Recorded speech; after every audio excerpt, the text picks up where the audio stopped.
Hey guys, welcome back. We're proud to have a new sponsor, Stephanie Aragon. It's Stephanie Aragon Real Estate Group, affiliated with Reality One Group. Welcome. You're listening to the 27th Hour with Junior and Dre Rocker. Get ready, strap in, and hang on. Hey, welcome to the club, bud. I thought, okay, we're on the right track. Like, so you good? You guys find the What's our demographic going to be after this? I don't know. Welcome back to the show. I try to do something different every time. I don't know You just could do it. if that's going to work or not, but It was something. it was different. It was definitely different. Hannah in the house. Hannah Hammond, that is. You already got the last name? Why are you laughing? It's just funny. Why is that funny? Because I thought you were going to say Henson. No, it's close enough to your name. It is pretty close. So you're pregnant. Let's just start it off. I'm not pregnant. God damn it. You're feeding false facts right now. False facts? False facts. So is there such They're thing? not facts. Wait, that didn't make sense. Whenever I'm around We Junior, got I you. just feel dumb. It's so weird. I don't even understand. I know. So you're here helping. You've been on the last episode. You were with us. Yep. It was fun. Yeah, it was. We Dre, listen. I Listen. swear To me, it was fun. I enjoyed it. I know. And Dre did too by just watching me Yes. and making fun of me. Yes, it was a fun episode. You were thrown to the wolves, and you did a great job.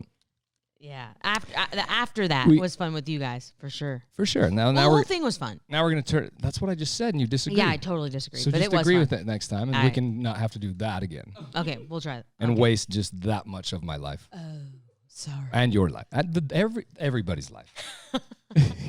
It was a blast, and we're glad to have you here. Thank you. So, for those that didn't see the last one, I guess if you didn't, you're my child Cole's wife, fiance, girlfriend. Whatever you want to call it. What do you want? What are you? What do you want to be called? I'm girlfriend right now. Girlfriend. Girlfriend. Girlfriend. You hear Erica? And Did you hear Erica? no, She said, and maybe baby mama. probably. No. We gotta have more grandkids, bro. I'm already a grandpa. Send it. Yeah, you might as well just start stacking them. I can't do that though. No. That's up to whoever. That's up to the rest of y'all. Yeah. So let's get this shit going, Yeah, okay. like for real. I'll work on it for you. It's really. It sounds so bad. Yo, I'm going to work on getting pregnant. I'm going to think about you. It's just for you. Just for you. Just for you. When I wake up in the morning, my affirmation is, make Papa Junebug happy. Papa Junebug. And that's what they're all going to call me. Every one of them. It's funny to hear my laugh on here. It's like, dude, I sound like that? Yeah, 100%. Hyena. No, It's okay. you're not a It's all good. hyena, dude. You It's sound just cool. funny because my laugh is very different. I feel like. Well, I think your laugh's cool. Oh, thanks. Appreciate it. I mean, but if you don't like it, that's fine. Nah, I'm good. So anyway, back to what I was saying. So you're the new, you are a new possible hanging out host, the co-host, hanging out on the show with us. Yeah, We'll just say that. Whatever you want to call that. whatever that is. You're going to be here and help and be here and help. Yeah. That's cool. Yeah. We kind of did one before. We haven't released, so that's good yet. We have, yeah. Yeah, So don't judge me on that one. we didn't release no, that one's good. The one with you and Cole both. We haven't done that one. Oh, yeah, that one. So I'm going to I'm going to leave that out for a reason. Okay. So we can do yours, then his story, his full thing, and then we'll do, probably that'll be like the end of it or whatever. Yeah. Cool. So we're going to start from the start All right. because that's where you start, That's where I start. is from the start. Yeah. From the start. It's hard to start anywhere else. Yeah. I mean, you can, but just go to the start. Yeah. Can you tell us about your crazy life? Where are you from? I'm from California, Thousand Oaks, California. Thousand Oaks. Yeah. By L.A. By by LA. It's Orange County? It's more by Malibu. Malibu. Like we're 10 minutes away from Malibu. Malibu. Mm-hmm. Born and raised. Good place. It's a great place, actually. It was a great place to grow up as a child for sure. It's where my dad grew up too, and all of his 6 brothers, 1 sister. So How many were you of? How many I had siblings? 2 older brothers. I have 2 older brothers. 2 older brothers. Yeah, So you're the baby. I'm the baby. Yes. And you're a girl baby. the girl baby. Oh dear God. Yeah, you know I'm daddy's girl for sure. Just saying. Yes, 100%. Take me through your story, bro. What happened? What take it right where you want from. Like, do you want to, I don't know how gnarly you want to get into this. I know you got a wild ass ride. I just don't know how you want to navigate through it. I did have well, as like as a young kid, Yeah. I had a pretty good life. Okay. My dad was my coach for every team that I played on, and same with my brothers. What'd you do? I was a softball player, and so that and my dad was actually like he still has the highest batting average in San Diego State. Like he's What? he's a great baseball player. Damn. So it was cool to That's pretty dope. like share that with him. That's got to be an growing up. accomplishment right there. Totally. I don't think there's a okay. Yeah. He didn't go pro or anything, have any options for that. He was pretty small and slow. So it was just not, he was never going to go anywhere with that. But he was good. He was a good baseball player. So, and all of his brothers were athletes. So for me to share that with him was really cool. Hell yeah. And then but he was quiet. My dad's a quiet guy. Like he's just like the one that sits. What sign is he? What is he? Oh, so he's Throw you right in the fucking fire right there. Sorry. June 30th is his birthday. Ooh, he's right on the end of Cancer. Yeah? Cancer? That's right on the end of it, though. Is it? Okay. I thought that was toward the end of it. Yeah, he's just So he's a Cancer guy. He's a real like laid back, chill dude. But if you talk to him, like he'll talk to you. He's not Yeah. like, but he's just like, and Emotional. then my mom, Emotional guy? oh yeah. That's what You Cancer put any movie on, you look over and he's fucking crying. This is a Cancer right here. Yeah. Big Papa's a Cancer. Shit's Sorry. dope, man. We got all kind of them. Jade's a Cancer. Connor's a Cancer. Dude, Oh. everybody that works with us is a Cancer. It's crazy. See, I don't know enough about those Oh, it's about so it to unbelievable. like know what that even means. It's weird. Okay, well, we'll just leave it there. Yeah, one I was day- just curious. Yeah. And then my mom's like the exact opposite. She's just like the partier, like the life of the party, just super loud, fun. She was always the drunkest, but always the funnest. Like, she was great. It was weird to see them together though. Like I never saw my parents kiss. Like that never happened. Really? No, never hug. No, they're not very affectionate. No, my dad is. My mom's not. You are. You seem to be. Yeah, I am. You hug. You're a hugger. Totally, I yeah. love that. I think you're a little compared hugger. to my mom for sure. But I wasn't like that for a while. Oh, okay. So growing up, that was kind of like that, and I had 2 older brothers. They were kind of like gone, like doing their thing. They were already way older than me, so I was like the last kid, just going around when they're partying and stuff like that. And they, so growing up, I never thought that I was like ever. I thought I was privileged, but my dad, we paycheck to paycheck kind of guy, but Yeah. I never thought I was that. What do you do? Just work. He still owns the same roofing business for the last 35 Oh, he's years. a roofer. Yeah. Fuck, those dudes are gnarly, dude. Yeah, he Their doesn't knees- go on there anymore. He doesn't go on the roof, that's a rough so job. he runs, but yeah. That is a rough fucking job, You dude. should see his body. He's like, Oh, he's beat, I'm sure. Yeah. They're tough dudes, Yeah. though, man. My cousin runs a roofing company. He's a brute, dude. yep, 2 hip replacements, Yeah, needs their an elbow knee- yeah. replacement, for, everything. Their is just- ankles are always fucked up because they're always standing so Yeah. weird. Anyway, Oh, yeah. that's a horrible job. I know. God Both my brothers bless tried roofers. to do it for a little bit. God and they bless just all of couldn't you do it. roofers. I know. Oh, it's a rough job. They have the second highest insurance expense after a lion tamer. So- After a lion tamer? And it goes lion tamer, roofing business. I mean, roofing contractor. That's really, Yes. My dad tells me that story all the time. 'Cause That's the if- only reason I know it. dude, it's a scary job. Well, it's just dangerous. Absolutely So psycho. that's why it's. And then if you're in a snow area, And that may not be They're a fact now today, like but this steep. my dad told me that forever. it's probably true. It probably is, honestly. Like I said, if you're in a winter area like Ashton, Wyoming, or Yellowstone, or any of these areas where it's heavy snow, Bear Lake, Utah, like the roofs pitches are like this. Yeah. And Luckily in it's California, there's not a lot like that, though. not a lot of snow there. No. It don't snow at the Boo. No, it doesn't. Has it ever snowed at the Boo? In the Boo? It's no. God, I No. doubt it. If you asked me before I moved here, I'd be like, yeah, we've gotten snow like twice, but no, we Did it ever snow there? Really though? no. Ever get below 80? My dad told me one story about it snowing when he was a kid, and he remembers it vividly because it was like actually a lot of snow. Last year they had it in Vegas. It freaked everybody out. We were there. It shut down the strip. Like people were freaking out. It hadn't snowed there in like 100 years. That's weird. Remember that time we were there? Oh, it was weird, man. Everybody was just losing their shit. Like no, they don't even know what it is. Anyway. That's actually crazy. So, okay. Sorry. I had fun right there. No. I was just going to say, I found an article from KSLA.com who said areas near Malibu, such as Los Angeles, reported that there was snowfall exactly 14 years ago in 2007.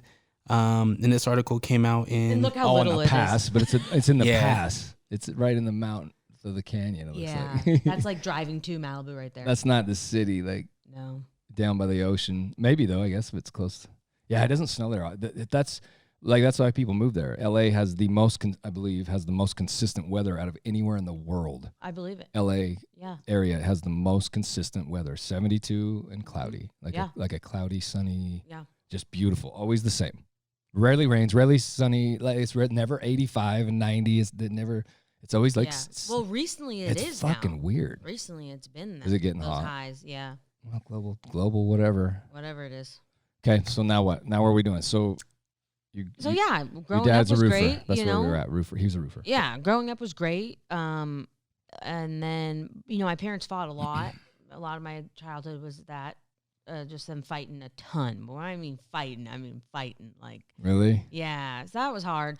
But it was always have weird because I could never remember it? talk about. Yeah, but like I knew not to talk about it the next day. Like Yeah. never tell anybody about it. Right. When I go to school, like that's just not how it goes. It was Right. always like.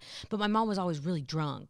She was an alcohol. Well, whatever you call an alcoholic. Sure. To me, she was an alcoholic, and she just was. Undealable withable. Yeah, totally. But so they'd fight a lot and stuff like that. And then one day when I was like 12, we drove to San Diego. Me and my mom and her girlfriend who has like 4 or 5 kids. We drove to San Diego to go to SeaWorld, right? We get to SeaWorld and we get to San Diego, we get into a hotel, and the parents just left, right?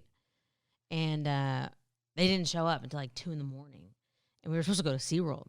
And, You guys were chilling? yeah, we're just chilling in the hotel room. That was like not weird either. Like that's how you can like tell, like That was a thing. yeah, it was just like not weird for me to like my mom not to show up. You know what I mean? Like that was Yeah. how my life was kind of. Yeah. And she did show up at 2. Obviously the bar's closed, right?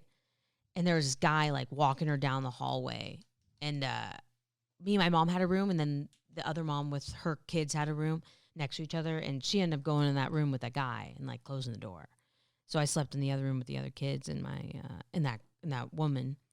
And the next day I knew. I was like, my mom's not supposed to be in a room with my I was 12. I wasn't oblivious. Right. And I ended up calling my dad and like telling him. Yeah. So the whole drive home, it was like, you could. They were imagine. still married? Yeah. Oh yeah. Yeah. Oh. Living. Yeah. They were still married. Whatever their happily married was. Which was not so. Yeah. Exactly. It was toxic. So did that set it in motion right there? Yeah. We get back, and I was about to. Yeah. I get back, and then my mom just disappeared for like 2 years. She went back to San Diego, and she just left me and my dad. And my brothers were both already living in Maui, trying to see if they liked the island life with my other family out there. And so it was like just me and my dad just trying to. And then my dad started drinking heavily, and then he's probably banned. Like, totally. It was like it was sad. that's a sad thing to hear. If your 12-year-old daughter call you and say that would fucking change. And I just kept a lot of thinking, things. like, I shouldn't have said anything. Oh, I feel that. You know what I mean? I feel that 100%. That was weird. It was weird. You feel for that, me. but now you so did the right thing. But then I did say the right, because of my dad. Like it's it the right thing to do. But I so see the other side of like, fuck, why did I do this? I have ruined my parents' life. I did everything. I can see you being so upset with yourself about it. Yeah, and I was in a weird age. I started to get my first periods. Right. Like I'm starting to like guys, It's boys. a horrible time for this to happen. Yeah, my mom just to believe. And need a girl. and then I had like my 8th grade graduation, and I'm just like, Dads don't know how to handle that stuff. no, especially him. We He's like, do. here's the money. do what you need to do. Sweetheart, do you know what to go get? Yeah. Can you? I'll take you, but Yeah. Dad doesn't really. That was hard. Mom, can you help? Kind of shit. It's like, Yeah. you gotta have a no, woman. no You phone gotta have a answer, woman. no phone answer. I didn't talk to her. I'm sorry. Yeah, it was tough. It was tough as a kid, and I had to grow up really quick then. And like I said, I ended up graduating 8th grade barely. It was a hard 2 years, but I did it. I graduated, and I went to Thousand Oaks High School, and it was weird. I had such a big family. I was actually the year before that, I had 14 cousins graduate walk that year, like Jesus. in their graduation. Yeah, they were all like at the same age, basically a year apart, but they all walked. So when I went to Thousand Oaks, I knew a lot of people. Yeah. Or teachers knew me. They're like, "Oh, you're a Henson? Like, I love your brother." You know, it's kind of like I was always like the last, and I was the youngest cousin, besides 2 that live not in Thousand Oaks. You're the baby. I was the baby. So going there, it was weird. Like, it was weird to like experience, like, I never was myself. I was always like compared to. Yep. Like this one, Amanda. Last the Mohican. Yeah. We had Amanda, who's like prom queen every year, gorgeous. It was just my brother, like. What'd that do to you, bro?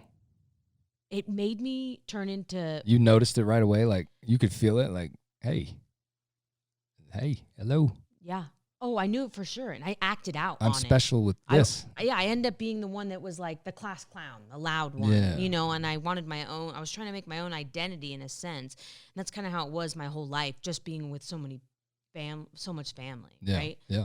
And I was a good athlete, but I wasn't as good as a lot of them. Compared once again. So when I went to try out for the softball team, it was like, "Oh, you're good, so we're going to put you on varsity, but you're going to just kind of sit on the bench and when we need you, like, because you're a Henson, we're going to put you on varsity." And that's even worse. Yeah. And I was like, I could have played my whole time in, in JV. It was like, I see all that. It was a lot. It was a lot. And my mom started coming back around because that guy left her. So she was in the picture, but. So she, with the guy she moved back to California. With the guy she hung out with that night? Yeah. She bounced with him for a long time. Yeah. Yeah. And he was like just straight out of prison. Like, yeah, he was a different kind of dude. So she come back. Did she stay with your father? No. So my dad real quickly met a girlfriend. Got a girlfriend. Her name's Rhonda. Love her to death. Stepmom, kind of. No, would never say that. Okay. But I at the time I fucking hate. But he married her. No, they never end up getting married. Oh, But okay. they're partners in crime. They've always been together since then. But she like goes to Sacramento for 2 months and comes back. They have a cool relationship. It's like perfect, And so my dad, when I was able to like start driving and stuff, he got me my car really quick because he didn't want to have to give me rides anymore, and I knew these things were happening, right? And then like I was starting to do terrible in school, like so bad. And I was never a great student, like smarts wise. But I was like always made it work because I had a softball. I had to have certain grades to play. Yeah. One day someone stole my bat bag from like where you put them all down, and I remember that day being like, "Well, I'm done. No more baseball or softball. No more softball." So I lost that team, like that. I lost like that whole all life of it that I had. And my mom, and then my brothers are not around. It's just me dealing with a crazy divorce, calling me, tell this person that. Like, it was just a nightmare. No. And quickly, my dad moved in with Rhonda, and I wasn't feeling it. My dad bought me a car like a couple months before I could actually drive myself, just because he really didn't want to have to give me rides anymore.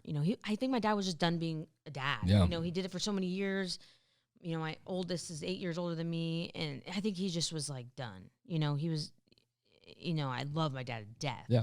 But I think he was. I think he found a new woman, and it was just kind of the way it was. I did move in with them for a little bit, and then I quickly met a kid, and I moved How in. old were you? Ish? No.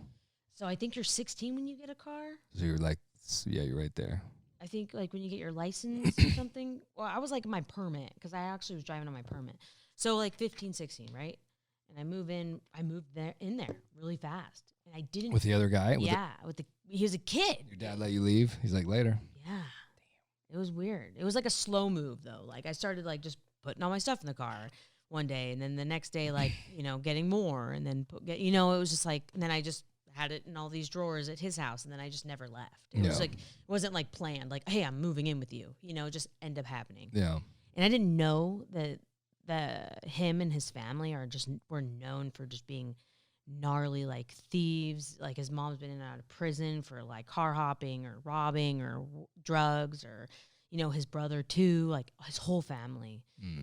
But for once, I was in a group of people that like I felt like they looked up to me. You know, I had like this all together to them, like a put together family. Like I have a car, my dad gives me money, and they didn't. That was like so out of their realm in life that they were like, wow, you can get like money from your dad, like. Let's go get some weed, or that makes you feel good right there. Yeah, I was like, oh my God, I'm needed. I'm so like, I'm so codependent at this point. I just want to be wanted. Yep. You know, like I just wanted someone to want me, and this group of people did. It's like, so dope you acknowledge that. Totally, I just wanted that so bad. It's cool you see it. I love that. And then, you know, I wanted to fit in. So I'd like pretend to start smoking cigarettes, and then I'd pretend to take a shot, or really like, cause I was like, I never did those things. Yeah. Like it was just not in my, I never did it. And, so then once you start pretending, I started to actually, right? Mm-hmm. And then that just became the normal. And then, you know, I had a car, so I can drive them to Simi Valley and drop them off at night, and while they go car hopping, and steal all the things out of the cars, and then I'd pick them up or just park and wait. And then I started doing it. And that was like my first real high in life. Like stealing shit? Stealing shit. It like was big stereos time. Or what? No, like whatever's we go like in around consoles Christmas and time shit. is the best, because then you like everyone's Christmas presents when they're hiding from their kids were in there, like rent money that you'd find in someone's car, wallets. So just opportune things, stuff that was open. Yeah. You weren't like breaking weren't into breaking them. into car. No, I mean not weren't breaking we weren't Whatever really was breaking in unlocked. either. It was whatever was unlocked. Yeah, opportunity. So which still is. yeah, and I started getting caught for that. We were on camera, things like that. So I'd go to juvenile hall, and then they let me out, and I'd just go to court and have to do community service, like little things. It started to like slowly happen. Then I got house arrest, and then I got, you know, it was like slowly. Because you kept doing it. Yeah, totally. And Is that a rush? A fucking. It was. Like even going into the grocery store, I couldn't not just steal something. At that, it was weird. You just had this. I didn't even need it. You know, it was, compulsive. 100%. It was like and it was like, wow. 100% entitlement. I want that. Yep. That's a klepto, right? Isn't that somebody that needs to steal? Yeah. It's probably For due to what's happened in your childhood. It would be my guess. A lot of that's developed from. Yeah, and I was trying to just be independent. I didn't want to ask for nothing. Yeah. I wanted to And do not it having myself. the things that you wanted will create you getting the things you want. Yeah. And even if it's something you don't need, it doesn't matter. Yeah. I want it. I'm a princess, and I'm gonna get it. That's is what we've created now. Yep. Cool. 100%. That's why you're stealing shit out of cars and all Yeah. that. It's the same. It's a childhood thing, man. It's very Yeah. simple. Even though you're still a child, Yeah. you're now I know. now we're really got it I know. bound in there. Okay. And then it started going a little farther. So I was dating Randy. His name was Randy. His brother's name is Rusty. Rusty's a lot older than Randy. No, not a lot. Like 4 years. But at that age, it seemed like a lot, Yeah. right? And he's like this fun, loud, gay dude, just so fun to be around. But he had a sickness. He could not steal. Like he was so long story short, what was my real first charge, right? Was me driving Rusty, who's absolutely obsessed with all celebrities. Obsessed. Driving me down, I'd drive him down the PCH, and I'd park, and he'd run into Justin Bieber, Miley Cyrus, Mila Kunis, Ashton Kutcher, all these people's houses, and just steal shit. Are you fucking kidding me? I swear to God, it was the craziest thing ever. My cousin, who I live with right now, was actually kind of a part of this too. We lived in, we were like, she was around at that time a lot too. So he wanted to go hit the big people. Oh, but most of it was because he was just like so obsessed with these people. Like he would get in and breach places? Oh yeah, he went to Miley's house one time, and like she had one whole room of like just sex toys. He actually stole all of this. I could say because it's already known. I was gonna ask, how the all fuck of it's can you say all known. of it? We didn't. We weren't good at it. We got caught. You know what I mean? So you guys got popped then? Oh, he went to prison for 4 years. So for the Miley one? Well, for all of them, but mainly the Miley one, because when we got raided, he had the So one day, me and Jessica, who's my cousin, okay, were sleeping, and his grandma. They're all from Maryland, so they have this like harsh, freaking hillbilly accent. His grandma's just like super religious, like you can't sleep with him, you can't be in the same bed, like just super, just like strict, just like like get up on Sunday, you better goddamn clean, you know. Nah, dog. When me and Jessica are sleeping, she comes in. She's old. She's like shaking us, waking us up. I see there's detectives down the street watching our house. What did you guys do? And we're like, Rusty. Like, we would tell her whatever once it happened because she'd have our back. But she was livid. But this is her whole life. Like, her daughter did it. Everyone in her family has just been thieves her whole life. Oh, it's a thing. It's a total thing. Even though she hates it, she's like the first one to stand in front of the door and be like, you're not allowed in without a warrant. She was so great, but she was crazy. She's still alive. I see videos of her sometimes because I follow Randy's sister, who's like great. And it's and so she like shakes us awake, and she's like, so she's asking us what we did, and we're like, well, Rusty, he did this, this, and this. And she's like, you better go get everything out of the garage right now, and we're burying it. And one of them was the Teen Choice Awards surfboard that Miley won. Fucking Teen Choice Awards surfboard. How big? It's a surfboard. It's a full. Look it up. Miley Cyrus won her Teen Choice Awards surfboard. They got stolen. It's probably in there. It's stolen. It is stolen, and it's still probably buried unless they somehow. So you guys buried it? Grandma made me and Jessica go out there and bury it. Rusty was gone, so we had to like dig a hole in the backyard and bury the whole surfboard. And you don't know if they ever found it? 10 minutes later, gang unit comes in and fucking raids us. It's because in Thousand Oaks, their biggest SWAT is gang unit. So they had like gang unit do all their fuck, raids. look at the size of that thing. It's a big surfboard. It's the size of that dude. Whoever that guy It didn't look is. like that though. Miley's doesn't look like that. I think hers has like pink and stuff on it. But it's the size of a human. There she is, right there. Oh, she's in it. She's got it right Right there. there. She's Yep. holding it. That's not, it. That's not That's not That's it. not her. That's it. not her. That's But fucking. it didn't have cats on Isn't it. that Duff? Who is that? I don't know who the fuck that is. That's Taylor Swift. Oh, is that Swifty? Yeah, it's Swifty. Oh god, it doesn't look like Swifty. I'm blind. But they're big, dude. Britney's- They're the size Did of a you type human. in Miley? That's Swifty, That's bro. So was I wrong about the last one, or did she get more than one? Fuck, I'm sure she's got a bunch of them. Oh, it's right there. Yeah, it's pink. You guys That's big. We buried buried it. that? We buried Bro, it. you're a fucking G. They had like half their. Yo, half Miley, their we know yard where your was like surfboard's at. Yeah, if you want it back, I'm so sorry. Oh my god. So we got raided, right? And Randy we all got thrown up against the wall, blah, blah. We all had like either weed on us or something stupid. That's not what they were there for. But Why were they they found there? Miley Cyrus's brother's iPhone and like a couple other things that was like totally theirs, like that Rusty stole from the house. Did he get the dildo? And they had him on camera. So we weren't on camera. Oh no, he didn't like steal anything from the He sex said room, there's a whole room. But he told me that there's an entire room, there's swings and everything. Yeah, he didn't take anything from there, but yeah. God, he stole the surfboard. He like took Miley's brother's phone and was like calling like people on To it. see who would answer. Yeah, it was weird. He went into Mila Kunis and Ashton Kutcher's room, house, and we used Mila Kunis. He used Mila Kunis's card at like the Four Seasons for like a month before they even noticed. Credit card? I don't know, some type Just of card. to- I just never saw it to stay but there. Yeah, he did that stuff all the time. He just wanted to like. Is he out of prison now?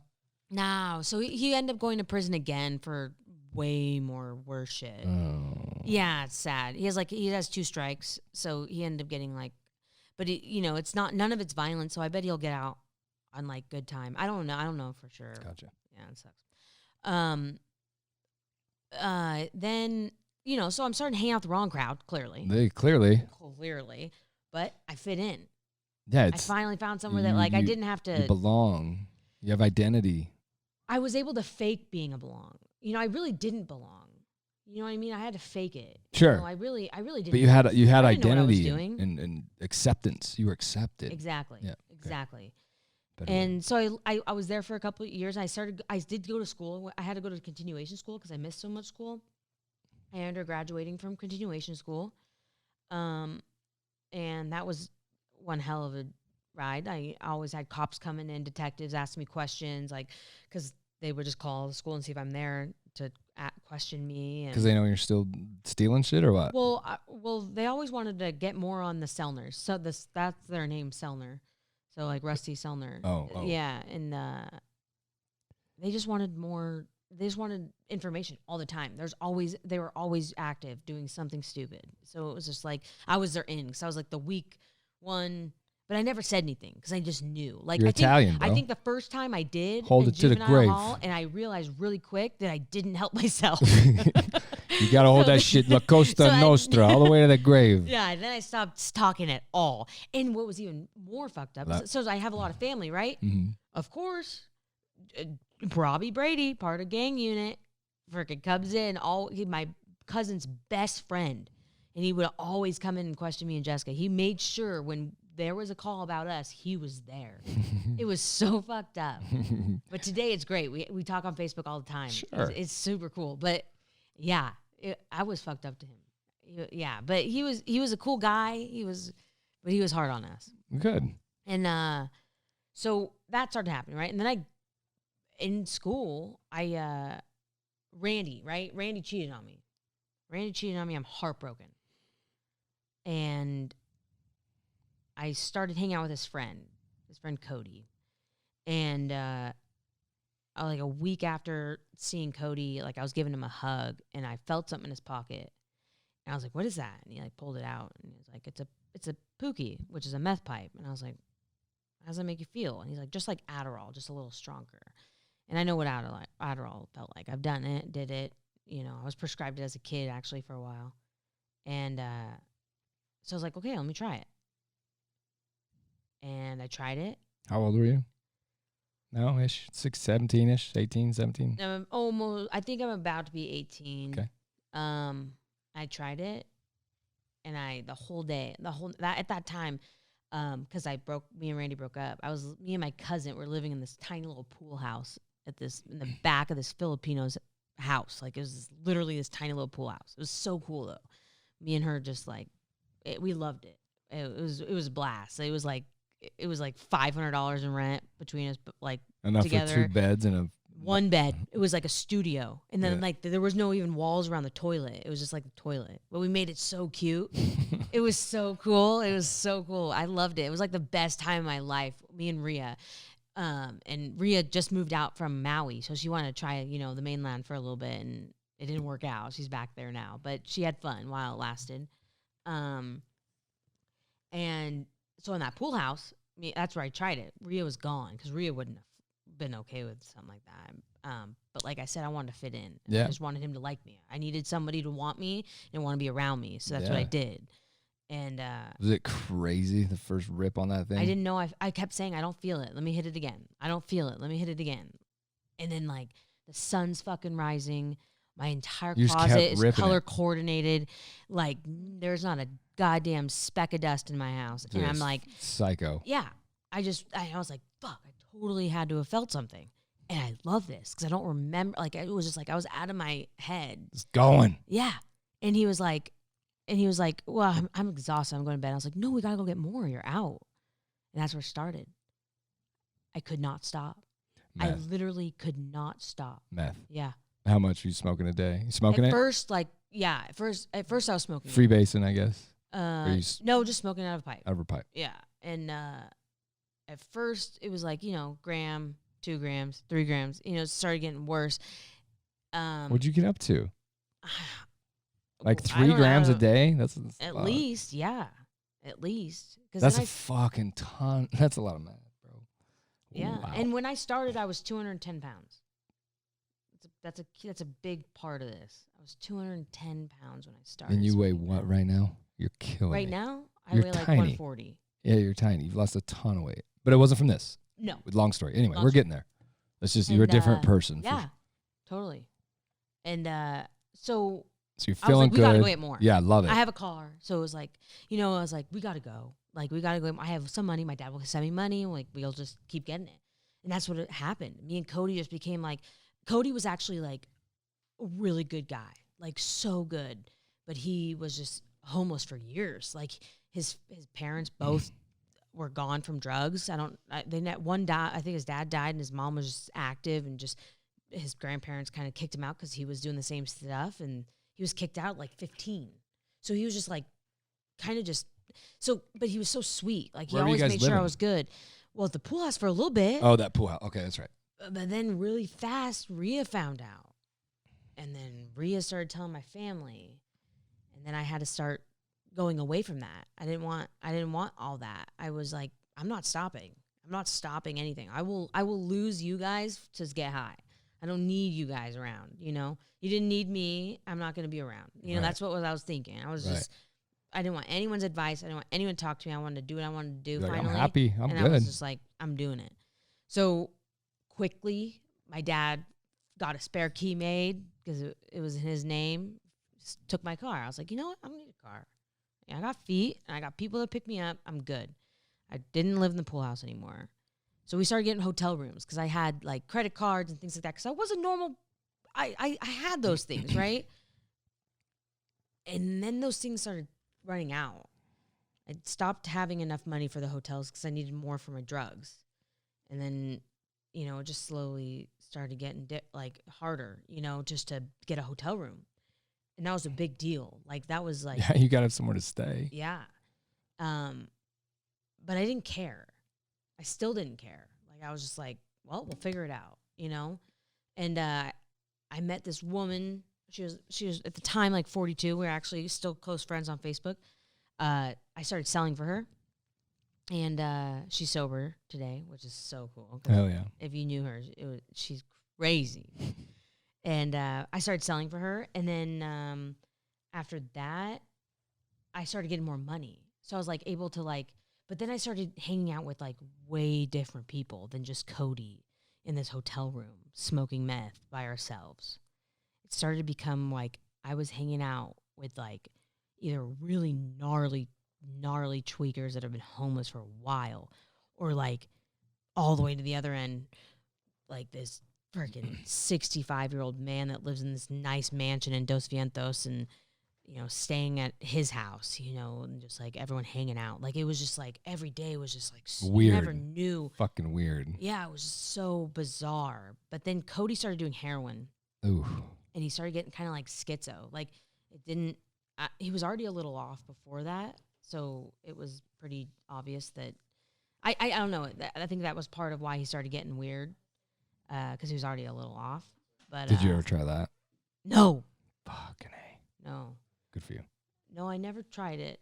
There was like an incident where Jessica tried to blow it in my mouth, but I never felt anything, never did it. Yeah, I wouldn't count it as saying I did it, you know. So, but what would hold you back from trying that, right? Because now the whole thing that I'm hearing is that you wanted to fit in, right? So Cody's doing it. Wouldn't you feel like you need to fit in and try this new thing with him too? So there's a part that I kind of missed where, you know, my mom is an alcoholic, right? I didn't mention that I've never been drunk before. I never been drunk. Still today. She still haven't drank never, alcohol. yeah.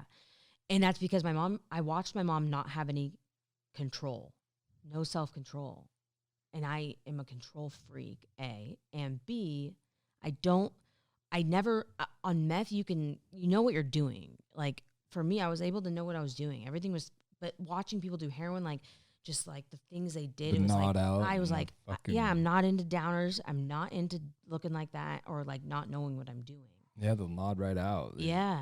It was just weird. It was just not my thing. I wanted to be awake. You know, it was just like, and it scared me because like, I also have a fear of like throwing up. It's like a pretty big fear of mine. Like, especially back in the day, it was way worse. And like every time people like, I heard that if you try heroin, like you're going to throw up your first time. I was like, fuck that. That sounds terrible. It's a huge Why thing. would I do that? Opiate, yeah. Yeah. That's not fun to me. I'm not doing that.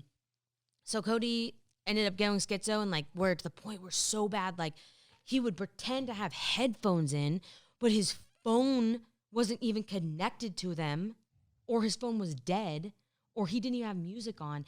And he would like sit there and listen to me having conversations with other people. And then I'd be like, Cody, and I'll ask him a question. He's like, I can't hear you. I'm like, you aren't even playing anything. Like, you're just listening because I know you're being like all weird right now. Or he'd like stand at the door and start crying and like opening it and closing it. Like, I know you called the cops on me. Like, I know that there's people waiting outside for me. And I'm like, no, none of that is happening right now. Jesus.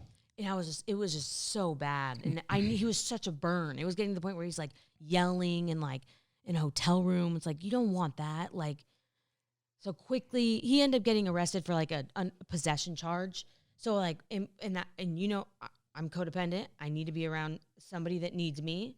Obviously, really quickly, I'm going to figure that out. I don't care how much I like Cody, you know? Mm-hmm. That's what I did. And when Cody was gone, I already knew this guy that I was kind of into, and his name was David.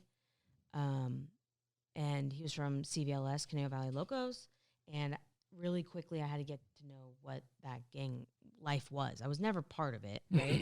But I was affiliated with it. I had to kind of like respect what I needed to respect and understand things that I didn't understand before. It was like I entered this entirely different world that I never even knew existed. And most of it was in Las Casitas, is where, like, it's low-income housing. I say 90% of them are Hispanic. You know, it was just like, I also didn't understand most of them because I didn't speak any Spanish. So it was just weird. And he was white, but he knew Spanish better than he knew English. But he was in jail more than he was out. He was just a gnarly guy, but he was a really good guy. Like he was a nice guy. I would never say anything bad about David besides the fact that he got put in this lifestyle. He's born on the reservation, and a white kid born on a reservation? Yeah, and he didn't have any papers, like no identification, no nothing. It was so weird. So when he get arrested, they'd actually hold him longer because basically he doesn't exist. Yeah. So it was like it was almost like it was better for the Because cops he doesn't have they a could birth hold him certificate. for he didn't have anything. There was no record of a David. Like he like made up his last name. Yeah, because it was probably like didn't know it. no, exactly. And he lived with his grandparents, and his grandma died, and his grandfather was like super old and sick. You know, it was like so.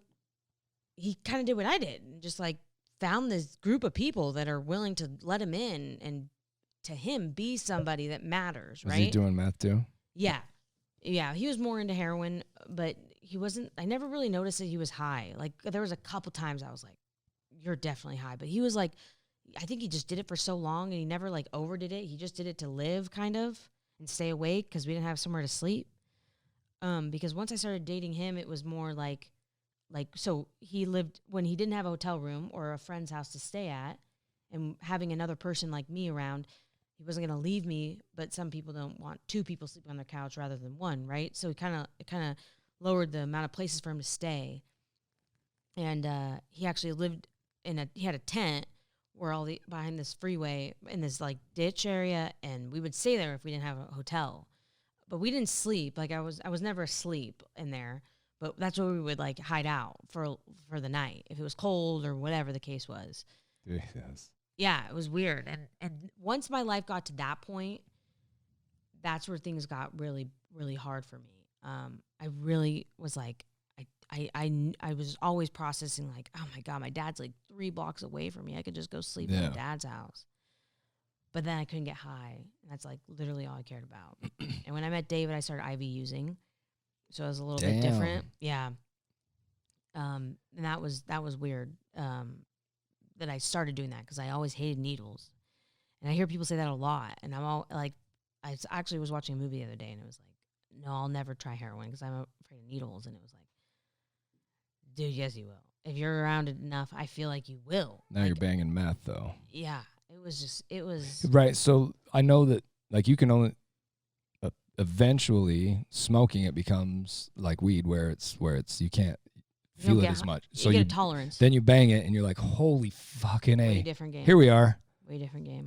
I have a friend that's told me all this, the same thing. And then that'll get old, and then they'll start basing it. Then they'll snort it or whatever. And then they just keep rotating this bizarre thing. Then they start eating it in toilet paper. Yeah, I watched people eat it or drink it in their coffee. They wrap Some people it in put it in toilet their paper coffee and drink it. Eat it. I watched him do. I was like, what are you doing, man? Yeah. What did you just do? Toilet paper. I didn't even know what he's doing.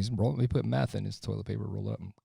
That's weird. So, God, I was like, what? Yeah. Anyway, just so they could change the high, the feeling, and the way it hits them and everything. Yeah, it's all different. So that was the whole reason why you went the IV route, was because the smoking it just wasn't doing it no more?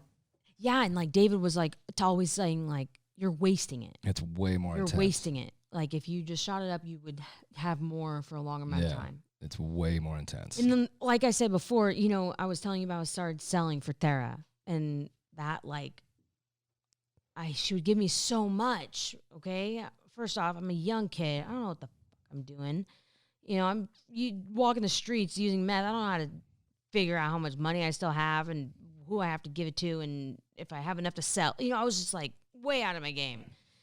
And I got jacked one night. So I started to like owe her money.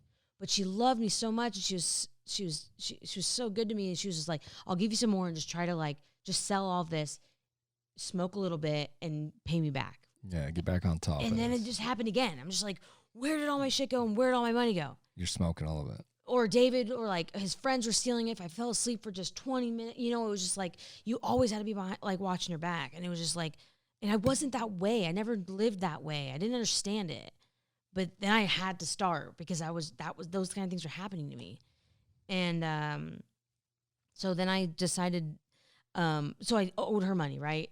And I was kind of hiding out from her for a while and stuff. And because of that, David would go to jail pretty often, like the time period I was with him, like just for under the influence, which sucked because it was like, now I'm on the streets by myself for a few nights, you know, and I had to find someone to hang out with. And this is just like one example of like nights for me, you know. One day I remember David like selling a sack to this kid from Simi Valley on Facebook. And I hit him up and I was like, hey, are you guys, I have shit. You guys want to smoke? You guys get in a hotel room tonight? And he hit me back up right away and he was like, yeah, we are getting a room. And I was like, okay. And they were like, we'll come pick you up. And I was like, wow. I was like, well, who is it? Who's going to be there? Because I was like kind of sketched out. And he's like, me, his name was Blue. Him, his friend and his friend's girlfriend and her friends were supposed to show up. I was like, oh, okay, that's cool. You know, if there's a couple chicks there, yeah, I'm down. So I go there. We go to Motel 6. And I remember it so vividly. And I was like up for days too. This was another thing. Like I started like hallucinating a little bit. And I knew like, okay, I've been up for like 8 days. I need to do something about this, you know, but I don't have time to sleep or anywhere to sleep. So it was like I had to fight it. And I get there and I just like sat in the bed for a minute. And I remember like passing out for just a minute. It was still just Blue and his friend.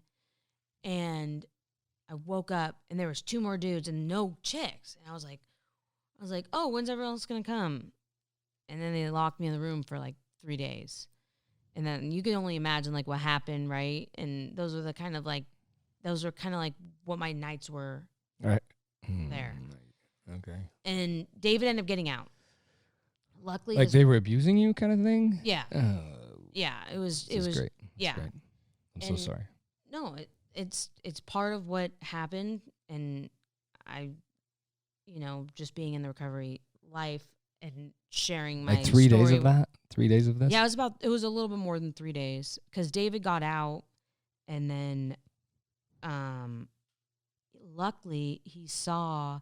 No, he knew that it was weird because I would always be looking up online, like when he's released. He knew I was like that because this happened all the time, and we would always meet like either Cul-de-sac 1, Cul-de-sac 2, or Del Taco. Like you had a meeting spot for when he got out of jail. This was a because he never had a phone. It's a reoccurring thing. He had a phone but no Wi-Fi, Damn. so he couldn't like call me unless he was like in Wi-Fi.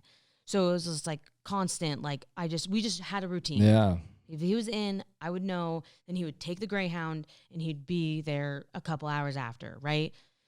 And that day, when he got out, he went to the cul-de-sac, and he was like, didn't really think of anything of it, but like for the rest of the day, he was like hoping he'd run into me, you know, or find Wi-Fi, and I'd hit him up on Facebook, and that just never happened.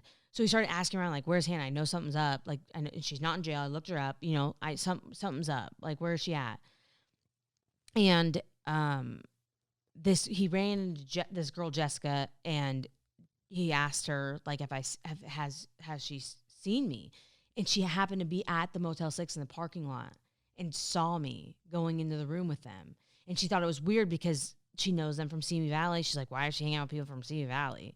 So she's like, that's her last place I saw her. And David and this guy Puppet came and got me out of the room. Good. Then Yeah. I guess that's a good thing, right? Yeah, totally good thing. Did he? Yeah, that's horrible. There was things that happened in there after the fact, you know, that I just don't want to talk about. But Yeah. yeah, It's fine. But I'm sorry. I don't mean no, you're good. And then, but other than that, like, but those were just like, that was like so normal. Yeah. And like really quickly, David was like, you kind of have to like suck it up, get over it. We got to figure out what we're doing tonight. Like, we got to figure out a game plan. You know, he wasn't like like, I never had anyone be like, are you good? Yeah. Are you okay? Like, yeah, let's talk about it. You know, it was just like, I had to brush it under the rug. That was the way it was. And I got really good at it, you know, just like pretend like it never happened. This is it, you know? And there was just like, it was just nights like that were all like, it was just so, it was all, you know, I got my ass beat so many times in Las Casitas. To steal your shit.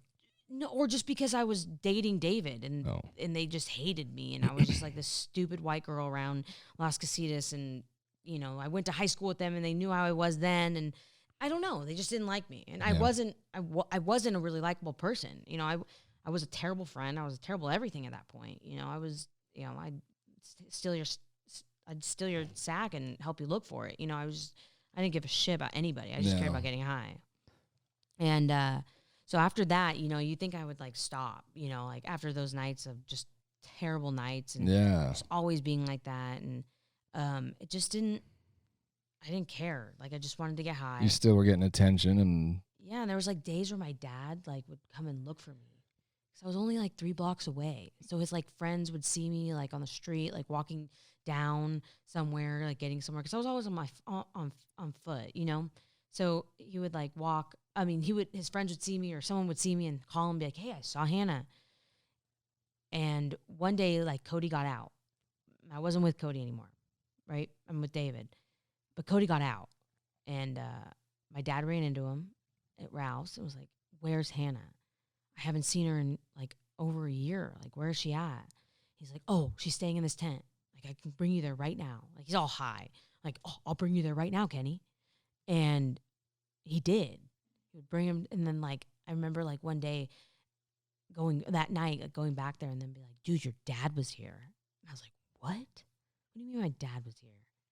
I was like, dude, he's like, it was so weird. And like, then he did see me one time outside that same Ralph's. I was waiting for someone to go inside and come back out. I was sitting there, but I looked so different. I was down to 85 pounds. I was so sick. I was just like, he didn't recognize me. I saw him walk right past me. And you thought he just was ignoring you or what? No, I knew he didn't recognize me. Oh. I didn't recognize me.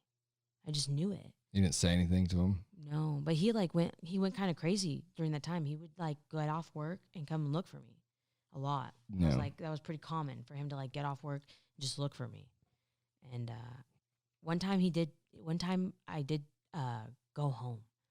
I don't remember really what happened. There's a lot of things that happened during that time that either I mentally blocked out or I was just like so delusional of my lack of sleep and things like that I kind of like forgot.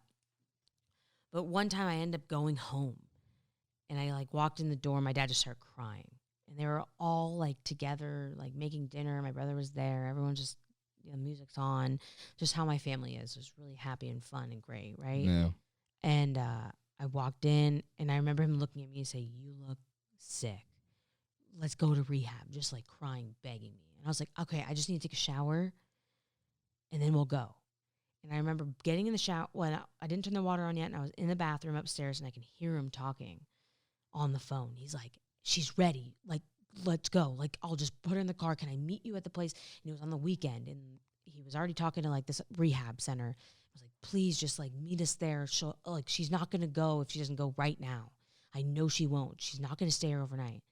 I went in the shower. I took a shower. I walked out, walked in the garage, and went out the garage door and left. Bounced. And I didn't see him for another year. Damn. Yeah. Same loop? Same repetitive loop? Just getting blasted and... Yeah, and just... Doing it stupid always shit. got worse. Always got worse.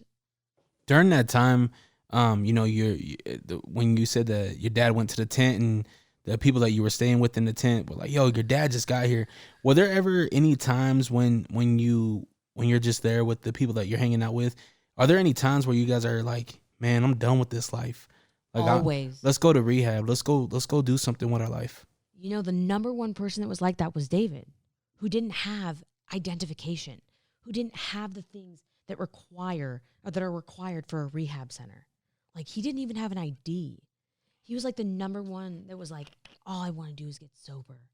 I just don't. He didn't know. He couldn't even spell. Like, he was really good at graffiti, and he would just ask me like, how do I spell this? Like rabbit or like whatever, right? Because these are Caneos. They called them rabbit. They would call them like themselves rabbits, and like, it was just like so shocking to me. I was like, what? Like, this is like who I'm hanging out with. This is who I'm dating right now. It's crazy. It was crazy. But he always. There were a lot of people that just always were like, let's get straight. This is the last sack. This is the last sack. Mm-hmm. Police. Last hit. Yeah, never fucking happened. And I was never that one though. I was never like, I'm stopping. I knew one day someone was gonna have to force me to. Something was gonna have to force me to stop, because I was just so. I didn't care. And then, I just kept doing what I did. It was just like an everyday same thing. Like, it was just. And then I owed Tara money, right? I still owe her money. And I told David, I was like, dude, if Tara finds me, she's gonna fucking beat my ass. I have to give her something. But we're out. How much money do you owe her? Probably like $700, which is a lot when you're freaking homeless. Yeah. I'm lucky if I have a $5 bill in my pocket. Right. It was hard now. Like, hotel rooms didn't exist in my life anymore. I didn't shower. I literally didn't anything. I just walked. I always had so many places to be, but nowhere to go. Like, in my head, I had so many places to be. So I just walked, but like nowhere to actually go. Like, it was so weird. Where's you getting food and shit? Just random. I barely ever I guess ate. you don't eat. If I did eat, there was always this little Hispanic grandma that because David knew everybody in Las Casitas, and like there was this Hispanic lady that would let us in like once or twice a week, and then she started asking me to like teach her grandkids how to speak English, and she would make us these like really good ham and Tamales cheese and shit. sandwiches. No. She didn't like us that much. But we would sell her, like, if I went to the mall and I stole perfume and I'd give it to her and she'd bring it to like the flea market or whatever it was that weekend. Like, she was the one that you'd bring all your stuff to. Like, she was super cool. Never knew what she was fucking saying. Dave would have to relay everything to me. And her grandkids were like just super cool, like little kids, like 6. And she just wanted to learn English so bad. It was so cute. But I didn't see her enough to teach her. I just saw her whenever we needed somewhere to be. And she'd whistle. If cops were coming down the cul-de-sac, she would whistle. I always wondered who it was. And then finally one day I figured it out. And David was like, yeah, she tells us like if there's cops coming down. And I didn't understand it. There was even cops like on horses sometimes there. It was actually Really? Yeah, my cousin actually, Jessica, who I live with right now, her mom used to have a house there. So I knew that place already a little bit, like because she lived there and I was there all the time. But then there was horses more than there is now. But sometimes there is. That's good. They go right through crowds, man. Well, yeah, and they can go through the alleyways is the problem. Any little hills and shit. Yeah, and so, like I said, I still owe Tara money, right? And that's all. I was always what I was worried about. And one day, David just said, "Hannah, I'll just sell a fake sack of heroin to this kid that's been bugging me. He's from Tocas, and I don't really care about jacking him, and we'll sell it to him, and we'll see like what we get, right?" I was like, okay, fine, let's do it, and we'll give all the money to Tara, and then maybe Tara will hook us up again. That's all. That's all. Oh yeah. You're trying to simple mindset. You're just trying to figure it out all the time, and we did it. We sold the fake sack. We got some money. I paid Tara, but now we're kind of hiding out. Yeah, you sold shit drugs to his rival gang, to a kid from his rival, not a kid, but like a kid from his rival gang. Yeah, he wasn't from Tocas, but his family is. So now he said, and Tocas would call it rabbit hunting because they're Caneos. So we just knew, like, we couldn't stay in the like. We had to minimize being in the tents because they all know David lives out there, so we were trying to stay at people's houses and things. And eventually that stops happening. People don't want you to stay at their house, And one day I meet like 2 weeks after, right? David and I meet at the cul-de-sac and he's like, "Hey, I'm going to go sell this sack. we're not gonna have enough money for a hotel tonight. I'll meet you back at the tent. And I was like, all right. I'm gonna go to McDonald's. I'm starving. I haven't eaten, so I'm gonna walk there, which is a really far walk. And but I like to walk at the time. On meth, fuck yeah. Yeah, I just wanted to do something. Yeah. And I walked to McDonald's, and I was in line, and I had a warrant, and I got arrested. And 2 hours later, David was shot and killed from Tokaz at the tent that we lived in. Damn. Yeah. So I went to jail. You would have been there, bro. For sure. For sure. Yeah, you would have been there. That was for them fake drugs. That was from that fake bullshit. Yeah. They got those 2 kids got caught like 2 hours later at IHOP. They still have the gun on them. Prison time for them fools. Yeah. And when I got arrested, it was Robbie Brady that arrested me. Robbie Brady and his partner. And I remember standing at the cop car, and I was just like, dude, I'm finally like, I'm done. I get to go to sleep tonight. It was the first time I was like the run, like I'm kind of, I had like this like Relief kind of feeling. yeah, I did. I was like, dude, I don't have to run tonight. Like I get to, even though it's in Go to I jail. get to go to bed. Yes. I get food tonight. Robbie Brady saw me and he was like, and I was 80. I was like small. I was sick. He like went to the liquor store right there next to McDonald's and grabbed me a whole bunch of packs of candy. And I just like scarfed him down and he put me in the car and he gave me this. He was just like the way he talked to me and the things he said. I'll never forget. You know, Yeah. it was a big deal. And then and I get to jail and I find out that David was killed, which was hard in there. And then I was in there for about 5 to 6 months. And no one answered my phone calls. No one answered anything. No visitors, no commissary. The detectives actually took away my privileges of commissary because for the first 2 weeks me being in there, they would wake me up like the crap before breakfast and bring me into this like room way down the hallway. And it was almost like a library. It was like small, but like a whole bunch of books. And they'd sit me in this cold room and I'm so cold. And they would put these pictures in front of me and they would just ask me like, just say it's Randy. Just say it's Rusty. Just say this is Cody. Because Cody, he's already gotten caught for it, so it doesn't matter. Cody, he's an idiot. He stole a cop's gun out of his car hopping one night. And they had him like totally on video, but I wasn't going to say shit. Like I was scared at this point. I just wanted out. Like I was just like, I don't want to say anything. So like every morning for like 2 weeks, they'd put me in there and just like, if I didn't talk to them right away, they'd just like, oh, we'll be back in a minute. And I know what that fucking meant. I was just going to sit here forever looking at these pictures, freezing cold, until you guys finally get back and decide to bring me back to my fucking area. And I was just like, whatever. So, jail was an experience for me. That was for that much time. Like 6 months, huh? 5, Yeah, 6 months. about. During that time though, you're like detoxing, right? So you're like sick and shit. So like with meth, the only way of detoxing is sleeping. So you just like sleep and eat, sleep and eat, sleep and eat. Like I actually had a bunkie for a little bit that was detoxing off heroin. She was like dying. I was just like, oh my, it was horrible. Like she was shitting herself. Like it was so bad. And I was just like, I was so grateful. Like, fuck, thank God I'm not that right You were now. just sleeping. I just couldn't even wake up. Like it was, and my body hurt so bad. I was moving for so many hours and I was never sleeping. And like I was just so sore and I was just like exhausted. It actually takes 3 years for a meth addict to regain their sleep, like to actually like catch up on your sleep if you sleep regularly for 3 years. Wow. Yeah, and I felt that. I did, for sure. Like it was. You'd stay up for weeks on end. Like how long would you go before you crash? I know there was a couple times it was like almost 2 weeks. Straight. A couple times. I just didn't have anywhere to sleep. It was like, what was I? And I was on the run all the time. It was just like there was nowhere for me to sleep. I didn't have time or a place to sleep. So then I ended up going to jail. With those pictures, was there something specific that they were?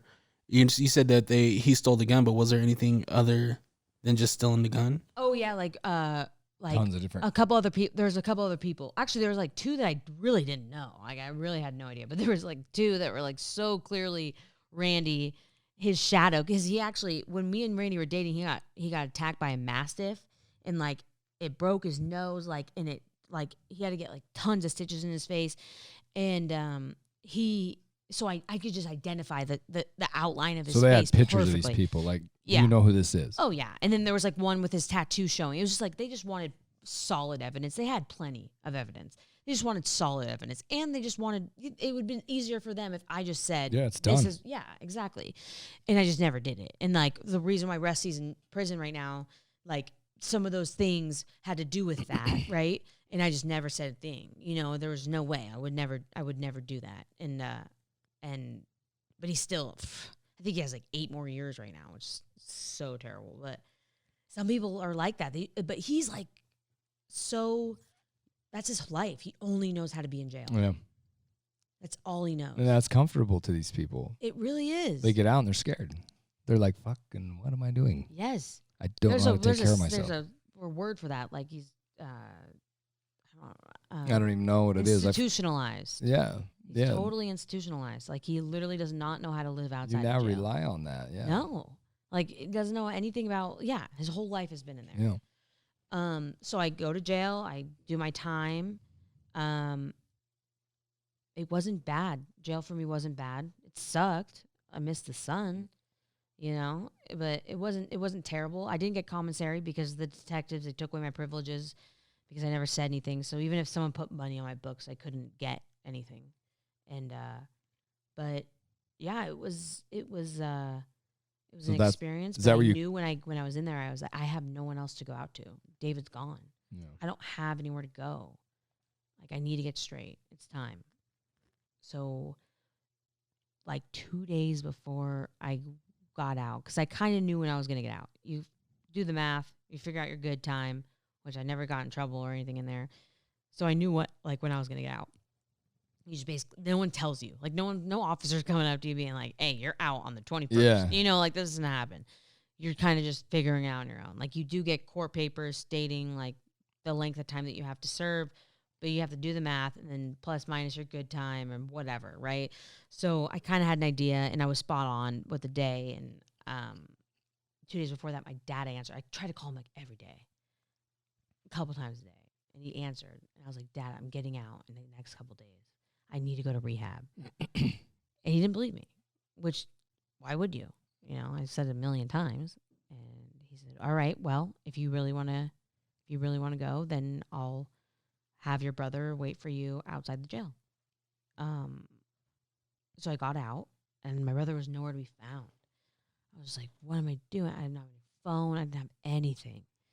And I took the Greyhound to my dad. Well, to Kohl's, the closest I can get to my dad's house. And I walked. And I see my brother from the end of the street on the phone, pacing the street. Like he's on the phone with someone. He's like walking around like on the phone. And I get up there. He's like, she's here. She just walked in. I'll be right there. And he's like, where were you? I was sitting out there. And I was like, I didn't see you. And he thought I got high already. You know, I really didn't. I literally took the Greyhound to Thousand Oaks and I didn't get high. Wanted to, didn't. Actually, I didn't really want to. I just all I like. I just want. Like I guess I did want to. Yeah, You know, I knew. but it was just like, Yeah. you know, I didn't have any money. I only had one token for the Greyhound. That's it. And so I get there. He throws me in the car, and he's crying. And I was kind of like in this shock too. Like there was just so much going on. I've just been in a jail cell for so long. There's so much talking. There's so much like motions going on. It was just like I kind of like broke down like for a minute because I was just like I'm so overwhelmed. And then like we get to the rehab and the lady's like, "Oh, I won't be there for another 45 minutes." And my brother's like, "Well, I'm starving, so let's go down." So we go to like this restaurant, and I'm like,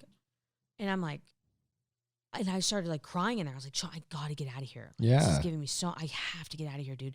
Can you just get it to go? He's like, you want me to eat in the car? I was like, yeah. Like, I can't sit in here. I was like, I'll just go wait outside. He's like, no, he would not let me leave his side. He thought I was just gonna bounce, you know, which You right for would you. have, yeah. Totally. And finally, this girl shows up at this parking lot, and she looks at me. She's like, "Did you get high?" And I was like, "No, I didn't get high." She was the one on the phone with my brother. Like, they had this whole thing set up. Like, I get out. My grandma paid for the rehab, and I'm going to this rehab. And this woman's waiting for the day I get out, and this is what's happening, right? And so I go. I said, "No, I didn't get high." She said, "All right, well, you're going to take a test, and do you have all your things?" And I was like, "I don't have anything. I have, like, what I'm wearing. Like, I don't have anything." I was like, "My dad might have some stuff unless he threw it away, but I don't have anything." He's like, "All right, well, let's go." So I go to this rehab, and it was just like, I was at detox for a couple days, and then they bring me to this main place, and I didn't even need detox, but it was part of the. Yeah. Honestly, I think it was a money thing. Like, me being in detox, they get more money, so they're gonna put me in detox for a couple days. You've already done it. 5.5 months of it. Yeah. So that's kind of, and it's also because they want to make sure that you're on the right meds. I refuse to take any meds. So they were like also seeing if I needed medication in that detox section. And then I go to rehab, and it was at first it was scary. Like, first off, I was the only one that came out of jail. So all the girls looked at me like I was going to steal their shit. Like, they locked the doors and Like to you're their room. crazy. Like, and I went to really great rehab. Like a wonderful rehab. It was beautiful. It was so awesome. Poor baby. Oh, That's okay. oh, she's just a That's little okay. hungry. My little mama's hungry. Aw, it's my little grandbaby. Not from sad. you. No, not for me. Not for me. From Serena. Can I backtrack just a little bit? Absolutely. I skip things a lot. Well, I was just wondering, like, this is your first time locked up in jail, right? How did you like navigate? It wasn't like actually it wasn't my first time. There was a couple times where I went in for like under the influence, but just for like a couple days. Okay. Yeah, so it wasn't like, but it was my first long sentence. Yeah. Yes. Half a year you're in there about that. How do you navigate? I mean, obviously you were with somebody that was well known in a community that has rivals, right? Totally. Like, how do you navigate that? And were you ever spotted as like, oh, you're that one chick? So I actually got pretty lucky. A lot of girls that came in that I knew from the streets were like straight homeless, and like we were actually really close, and it was actually nice to see someone, like a familiar face, right? It wasn't like negative at all. I also got put into black band, so which is violent. Like, everyone's locked. I actually got day room for a while, which is good. That's when you're outside. You're not actually in a cell. You're in the corridor. I don't know what you call that. Like where everyone goes to eat, right? When they just have like bunks stacked. So I wasn't actually in a cell in that time, only for a little bit. But everyone that was in a cell were all black bands, and they were only out for like 3 hours of the day. So, like, the people that I was in there with were like people waiting to go to prison. Like, they were like hardcore. Like, I never had any issues in jail, but they were hardcore. We have like pregnant girls in that section too. And that's also where you get sent. Like, if like I did a crime with you and we both got arrested for the same crime and we're both females, they're not going to put us in the same block. They're going to separate us. So, like, that's kind of like what happened to me, is because they knew that people from David were going to be coming in. They put me in there to protect me and to protect themselves, like, from letting someone, like me telling somebody, like, hey, say this, say this, say this, or them telling me, say this, say this, say this. Does that make sense? Yeah. So I didn't really, like, so the group I was with were, like, gnarly chicks. Like, I actually had an incident where I let this black chick braid my hair, and I thought I was going to it was in the beginning. And I thought for sure, like, I was going to get commissary. Like, I came in with, I think, $15 in my pocket, so I knew that would go in my books. I think that's what they do automatically. So I was like, oh, like, I could buy a couple things with that, like a good amount of stuff, right? And I was like, she was like, just buy me a pack of Skittles when you get your commissary. Big mistake, because I never got commissary. And the girl realized it really fast when commissary came and I didn't get anything. And she braided my hair, and Now she these wants to two kick white your chicks. ass. She didn't. She was pissed. She did, but she was one of the ones that were in a cell, right? So she's yelling at me through the cell, and like 2 or 3 these white chicks that were super cool. They, just because I don't know why, they just had my back, and they sat me down in front of her thing, and they took all my braids out, and one girl slid a pack of Skittles underneath and said, "You guys are good." And she's like, "Don't do that shit ever again." Like, isn't this chick that she's been waiting to go to prison for like 3 years, and she was just like, "Don't ever do that again. You're good. You don't owe me anything." But that's the only warning I'm giving you. I was like, okay. Like, I was so scared. But Jesus. yeah, it was. That's when she was jumped into the Aryan Brotherhood. God damn. I'm just fucking with you.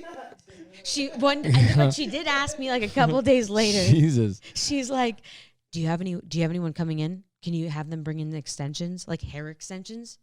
She's about to go to prison, so she's trying to bring everything she can with her. She's like, wanted hair extensions. So, do you have anyone that's coming in? Tell them to put hair extensions in, and I'll hook them up when they get here. I was like, what is happening? Wow. Like, I don't. And then one chick came in with a ring on. Like, they couldn't get it off. So she actually came in with it in, and she had her eye on. She's like, so she walked up to the cell. She's like, because she was in day room too. She was really gnarly. I don't remember her name.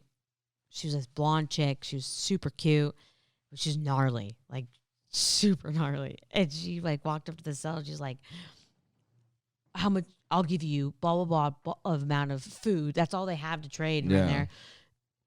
Give me your ring. Like, I'll hook you up. I'll have somebody send you money from outside. Like, I have the sugar daddy. He'll send you this money if you just give me that ring. I need to bring it with me, like to trade there, like in prison." And I was just like, what is I It's getting set up, pre-set up. Like, she said, no, I'm not giving. She would not give her a ring. She actually went to court the next day. Couldn't get it off anyway. Yeah, that's why I was stuck. Exactly. But she went to court the next day, and then she never came back. So I was always like wondering, like, shit, this chick better get out of here quick. Damn. I had my bunkie name was Teflon, like, you know, like the stuff that you like. People tell me it's like bulletproof material. Yeah, Teflon's like a material. Teflon is, but it's also the stuff that you Kevlar. put on Kevlar to make your pots and pans, stick proof. Non-stick. Non-stick. You don't be in the kitchen. I am. I swear. Non-stick, but I didn't know what it meant. But she had Teflon tatted on her eyebrow. Teflon tattooed on her. She wouldn't. Every time she wake up, she was like this heavy-set Hispanic chick. I loved her though. She was super sweet, and she would have her hand on her forehead. I'm like, "What are you doing?" She's like, "My eyebrows aren't done." She'd run into the back, into the cell, because like day room would share cell 7. Like, everyone used that restroom, and that was in day room. So she like run in there, like fix her eyebrows before we could see them. Drama. Did you have a girlfriend in there? No, there was a couple. Hey, there were some chicks that you would never know they were chicks. They look more like dudes than some of the dudes I know. I'm telling you. And there was one that was pretty into me, but then another girl came in that was really cute, and she was into her really fast. So I never. Thank God. I was never into chicks. That was never my thing. So it was like weird for me to like experience that. Yeah, it was weird. And I was like always asleep. Like, I was always known as the one that's sleeping. Yeah, like, you fucking been up for 7 years straight. What was your nickname? What did they call you? They didn't call me Pookie. nothing. What up, Pookie? Yeah. They called you Hannah? Yeah, they called me Hannah. Montana? Or Henson, because on your band it's Henson. But I think it was just Hannah. Not like the band. Yeah, they were cool. I was always the one that doing hair too. I was always braiding everyone's hair. And How come the girl braided your hair then? well, she did like full on cornrows. You did cornrows up in that hair? Yeah, it was painful. Oh my God, it hurts so bad. It hurts so bad. I've done them since. I've done box braids a couple times, but since I'm, going to cosmetology school and stuff. But yeah, she. It was weird, but I got out, right? Yeah. It was an experience. I didn't want to be in there, but I was like kind of free. I didn't have anyone to owe. I wasn't lost. Where was you living? Where was I living? When you got out? Rehab. That's when she got to rehab. You're in rehab. Okay, so you're in rehab now. Okay. Yeah. I thought you were out. I'm sorry. And then I go to rehab, and I didn't want to be there. I didn't want it. I didn't want to be there. I did want to be sober, but I didn't want to be there. I didn't really want to. I didn't know how to fit in somewhere. I was like starting all over trying to fit in. It was like this mansion house with 6 other girls. They were like all older, one younger, but she was so weird. And I was just like this young kid in rehab with all these alcoholic moms. You know, it was just like, really, this is where I'm at right now. It was hard. You know, I was finally at the age where I could have a legal drink, and I was deciding right then and there that I was going to be sober for the rest of my life from everything. And That's what I was being fed, right? Yeah. So I resented AA and I resented NA. I resented the fact that they were telling me that I could never in my life. Like, all my friends are in college at this time. They're fucking partying hard. They're having fun. Yeah. And I'm sitting my ass in rehab with one pair of leggings and one shirt. Yeah, it was hard. It was hard to How long were you in there for? So I was in there, and you have to get a sponsor. And I agreed. I got a sponsor. And they kept telling me, if you do the steps and you do what we tell you to do, you're going to be happy. And you'll learn to love yourself again. And that was a big run for me because I hated me. You know, I was a terrible daughter, terrible sister, terrible friend. I didn't have any friends. You know, it was, that was my main concern. Like, I hated me. I didn't think I deserved any of it. I don't deserve to get sober, have what normal people have. It was weird. Mm-hmm. But they promised me that. I said, well, I'm already in here. I'm stuck. I have nowhere else to go. So I'm going to do it. And you ever remember I'm getting sober in the same town that I ran around in? Thousand Oaks, California. Right on the boulevard. Thousand Oaks Boulevard. It's weird. And so I do it. I do the steps. I get a sponsor. And slowly I started to actually realize, like, I'm pretty cool. I'm not that bad. I'm cool. I'm cool. I might be worth this. You know, I started to realize that. Good. And I just started taking it more serious and more serious and more serious. And eventually they couldn't get rid of me. I was like the longest resident there in a lifetime. How long were you there? I didn't want to leave. Almost 6 months. It was a 30-day program. You're like, fuck, this is... Yo, I got somewhere to sleep, bitch. I got something to eat. I feel good. I'm fucking healthy. Yes. I can sleep. Oh my God. I can yes. Dude, I'm telling you. You were in heaven. I was in heaven. You fit in. You were helping people. I fit in. You found a niche of being very gifted to help people right here. I didn't have to be codependent in there for the first time in my life. Yeah.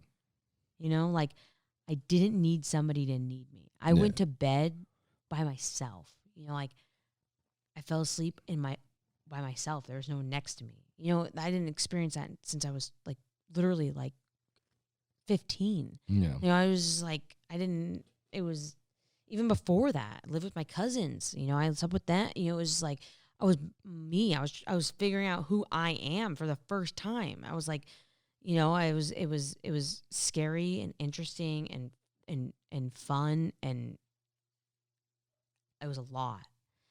And I loved it. I loved rehab. I loved AA. I loved NA.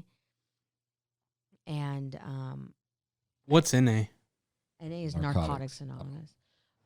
During that time when you're in rehab, during those 6 months, right? You've lapped the 30 day. Mm-hmm. During this time, you're talking to your family, you're talking to your brother, and everything. Yeah, like this that? is actually the coolest part. I forgot about that. Like, my mom started like dropping me off like bags of clothes, right? That I like left at her house. You know, not buying me new shit, but just like stuff, right? And my dad visited me. You know, my therapist at the time didn't want me to see anyone in the beginning. You know, just wanted me to like learn me, right? Which I think was great. At the time, I was kind of upset about it because like all I wanted was like have this family back, you know? And my mom started dropping me off like clothes here and there, like things. Like eventually I started getting encouraged, like, hey, can you bring me like a notepad? Like I don't have one. And everyone has one. Is there any way you can bring me one?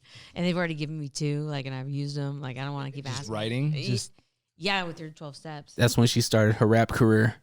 Hey. Oh. Was you writing lyrics, bruh? I did not write one lyric, I promise that. She was like, "Fuck Miley, we got your surfboard." Yeah, I know where the board at. Look at me, know where the board at, bitch. Look at my boots, bitch. Yeah, I wrote a lot. I did. Do you still have all that stuff? I do. Is it dark? It's sad. Is it beautiful? Sadly beautiful? It's cool to look back on, like, that girl that Yeah. wrote those things, because that's not me today. That's interesting. You know? Yeah. Totally I different can chick. only imagine. Totally different chick. I would love to I was sad. experience that someday. Read that. Yeah, and it was just like vomit too. You know, Yeah, just like, coming out of you. I just did it, you know, and like it was so in the 12 steps there's a step where you have to start making amends. And that was hard. And that's when my sponsor started letting me have people come in. My mom was never allowed to visit me. My therapist didn't allow it. Okay.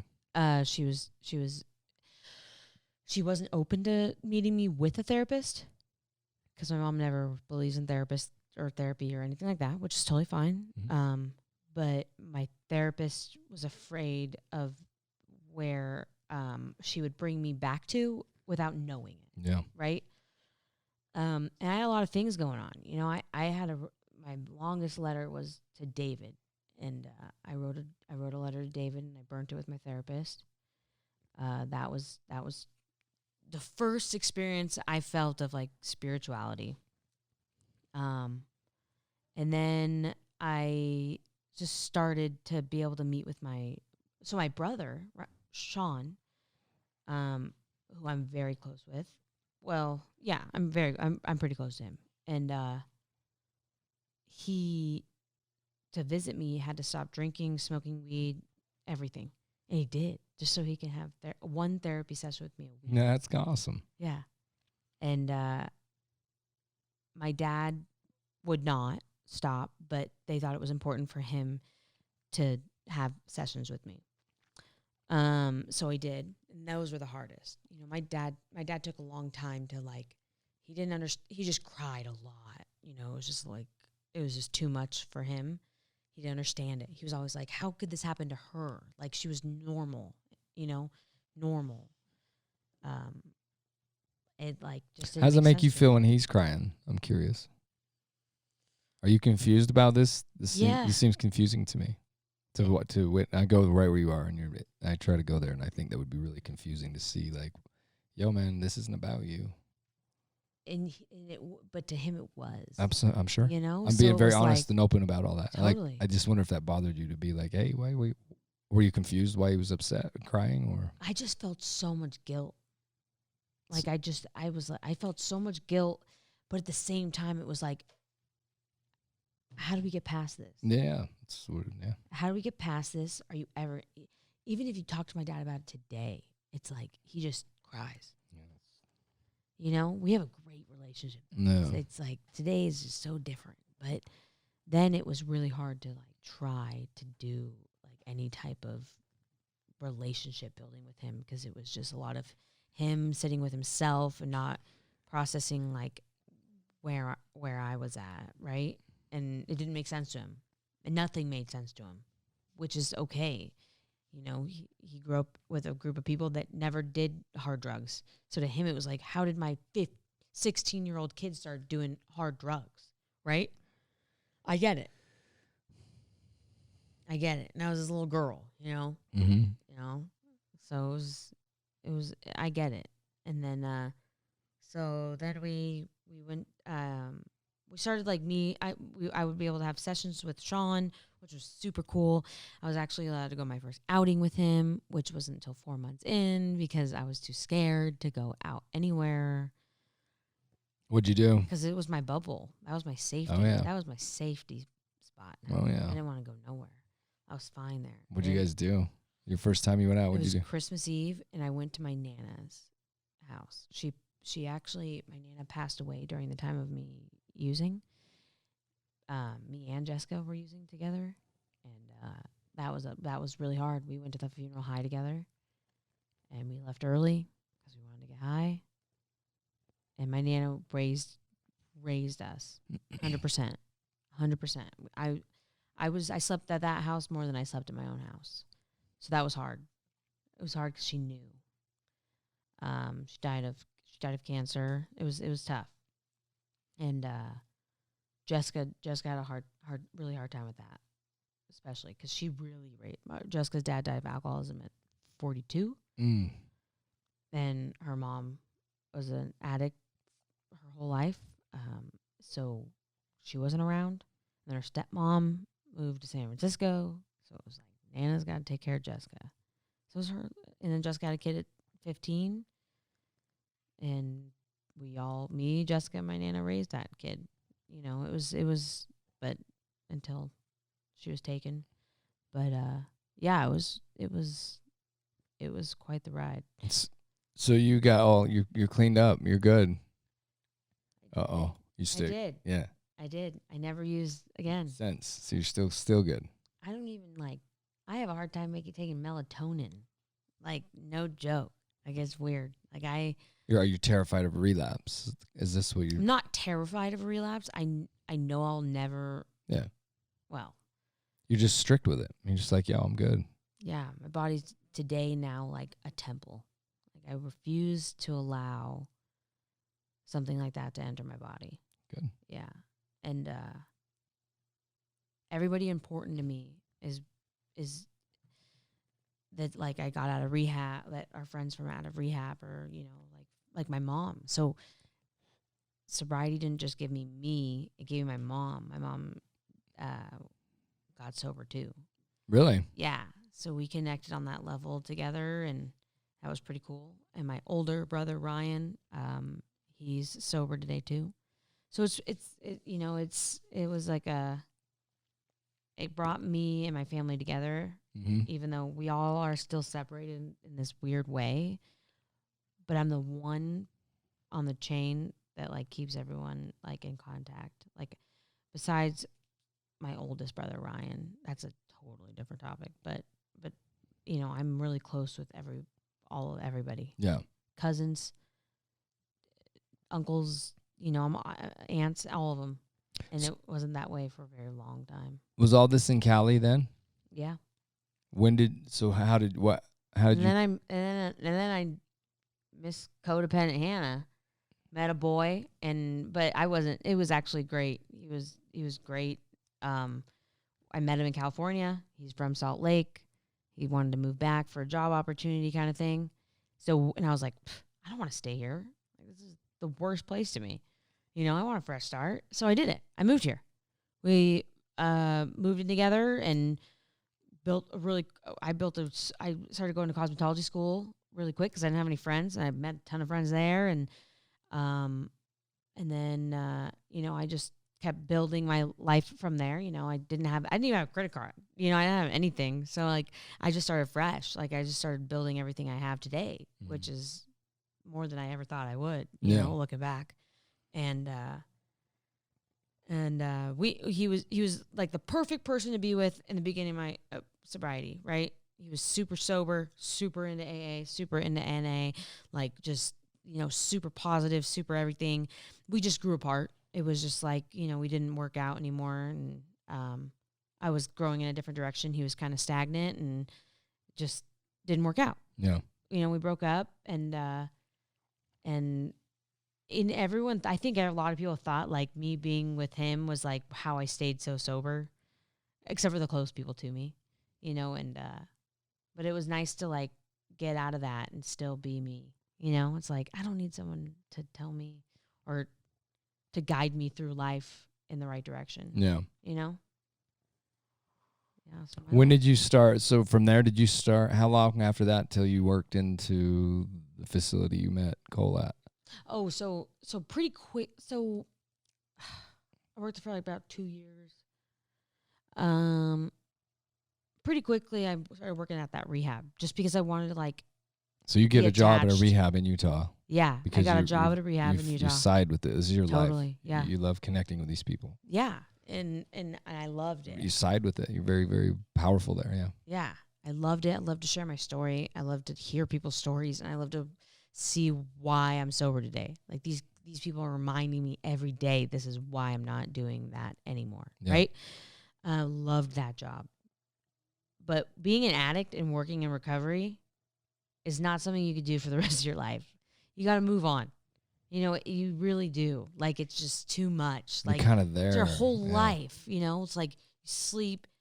It's just too much. Yeah. You know, like, it was just, you know, I had to separate that. I can see that. Yeah, big time. And I didn't until I didn't really know. I noticed it, but I know for like way before I actually quit. You know, it was. I'm glad you it was hung in meant there to for a happen. minute. I know. And then I met 'Cause Mr. Coley. In comes in my kid, sick. Yeah, and then he. Very sick, very, very ready for change himself. Yep. And he finds you. Yep. You guys find each other, and Yep. it's like, boom, It's like boom. here we are. Here we are today. I'm getting fired now because I'm dating somebody in the place. Yeah. It's okay though, because I love him, because I believe in his heart. Yeah, we're a pretty solid team, for sure. I see this. Yeah. You guys are lucky for each other. Yeah, in the whatever it is, 8-9 months that we've been together, you know, it's been pretty. So many things have changed in so many good ways. You know what I mean? Like, Mhm. so many crazy things are happening for us, and it's just like, everything's aligning how it's supposed to, and we are putting no effort into these things either. Yeah. You know what I mean? Yeah. It's effortless. It's happening, man. Yeah. Yeah, life just starts happening. My cousin lives with us. That was another cool thing. You know, when I got sober, I didn't see her for 4 years. We lived together our entire lives. Like, we were attached to the hip. Except for when 1 you're year under apart. a bridge. Exactly 1 year apart, except for then, because she actually decided to get sober and go to Arizona for a little bit. So we didn't see each other for 4 years. She moved here then? And Two? one day I was like, hey, we all need to reconnect, me, Rhea, and Jessica. So I flew them out. We all got together. We had the best time ever. And you're like, dude, you're living here. Fucking stay here. And I was like, Jessica, you gotta move here. And she left her boyfriend And for 4 moved in with years you? Okay. and moved here. Oh my God. Yes, That's gnarly. it is. And you guys are a package deal. You made that very clear. Package deal. Package deal. She's gonna Where we go, she goes. She's living with you guys Yeah. and your mother She's always welcome. Wherever she needs to be. Yeah. and mom. And mom. You're gonna build up a thing for mom on the property. Yeah, but it's something weird with me and Jess. It's different. It's like we have this weirder connection. Like Is that- we know, we actually know what each other went through. Is that codependent? Would you No, consider? because it was for like 4 years. We didn't even. But now you're with her. Now is that codependent with her now? Do you think there's any of that happening? Or Yeah, You're just. yeah, You're just. You could be okay without her. Sometimes, yeah, I can be like, totally. But I think there is a few things that are codependent Sure. about us for sure. Especially I don't think that'll go me. away. with me, No, I don't- especially. it's It's not just more gonna like go no, I'll take care of her until I'm broke. Like I'll give That's her codependent. totally. And that's okay, man. Yeah. It's just part of what you are now. It's just kind of Yeah, what sculpted you is just of that. Like yeah, you recognize it and you Totally. do it healthily. It's not a yeah. whatever. I just want the best for her. Yeah. She had a hard life, and it's just like if I can do anything to help that, I will. And I think I'll just do it forever, How about which sucks. I can't wait to see that happen. When you guys are older and shit. Yeah, Like- our husbands are really gonna have to get along because we're not gonna live very far from each other. Like probably the same house, maybe neighbors. You think? I know for sure. Did the boyfriend chase Jessica? Did the what? Did the boyfriend chase Jessica at all? She broke up with him? Well, he said he was gonna move here, and he didn't. He's a long fucking story. So he can just stay there. Yeah, he could just fucking stay there. He will. Fuck him, He's staying there. That's where he is. freaking Asian prick. Is he? Yeah, totally. I like Asians. He just puts a bad rep for Asians. He's a Yeah. dick. No, I felt that. That was not, you didn't have this. You're all good. Total dick. It's real. And he let it on for months. Yeah, I'm moving there. Didn't move here. Fucking pussy. Where does he sit? He resides in Cali. Yeah, he still lives with his mom and dad. Yes. It's totally fine. It's okay. It is fine. I just want to do a little shit talking. I just wanted to do a little bit. We're good. No, she's happy though. She has a boyfriend. You know, she's thriving. She was working at Chipotle Does he live for with you like guys? 4 years, and then she moved here. I was like, dude, you got to get a better job. You can't Does she work live at with you guys Chipotle. too? Who? Right? The boyfriend? No, he doesn't live with us. He just comes over. He actually doesn't come over that often. Just like once or twice a week sometimes. Perfect. Yeah, it's perfect. And she goes there, and you know, it's actually Perfect. Yeah. It's great. What's the next step? Next step. Hey, how about the story of the car? Let's tell that story. The car story. Is that a good story? It's a good story. Yeah, can we talk about it though? I don't Yeah, even. but we already talked about it. But it hasn't been released. That's the one we didn't release, Oh, right? I have no Then idea. that's the one with you and Cole together. Mhm. I guess we can leave it then. We'll leave it. It's on there. It's on that one. We'll release it there. So What? mom moved here. Also, Okay. grandma. Okay. So we got a little clan here. What other crazy story you got then? Send another something hardcore. You got 10 million of them. I was just gonna ask a quick question about during this time. You know, I haven't heard anything about you, really being hard on yourself, like to the point of like suicide or anything like that. Did you go through anything like that where it was just like so much pressure, David's gone, and things like that? Did you ever think about anything like that? You know, I didn't. I don't think that, you know, so the one thing that mentally fucked with me, like on that aspect, like I went through like a couple years of like really, really, really bad nightmares, like sweating profusely, just intense, like where I can't sleep, trauma, nightmares for a long time. Those were hard. Those are the hardest thing I went through, I think, because it didn't happen when I was in rehab. It happened when I got out of rehab. So I had no one to like talk to about this issue, right? But I never felt like suicidal or anything like that. I think that I just wanted it so bad. I wanted to get right so bad. I missed, not even missed, because I didn't even know me. You know, I wanted to learn who I was so bad and just be with my family, and I was just so driven that I didn't have time at that time to feel anything besides. I did feel a lot of guilt. You know, that was hard. That was hard. I put my family through a lot, and I feel for people more than I feel for myself. I put everybody else before me. That's like a huge issue that I have.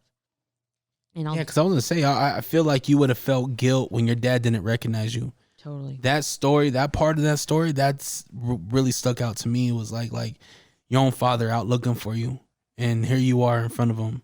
He didn't even notice me. And he didn't see you. Yeah. Oh yeah. I felt so much.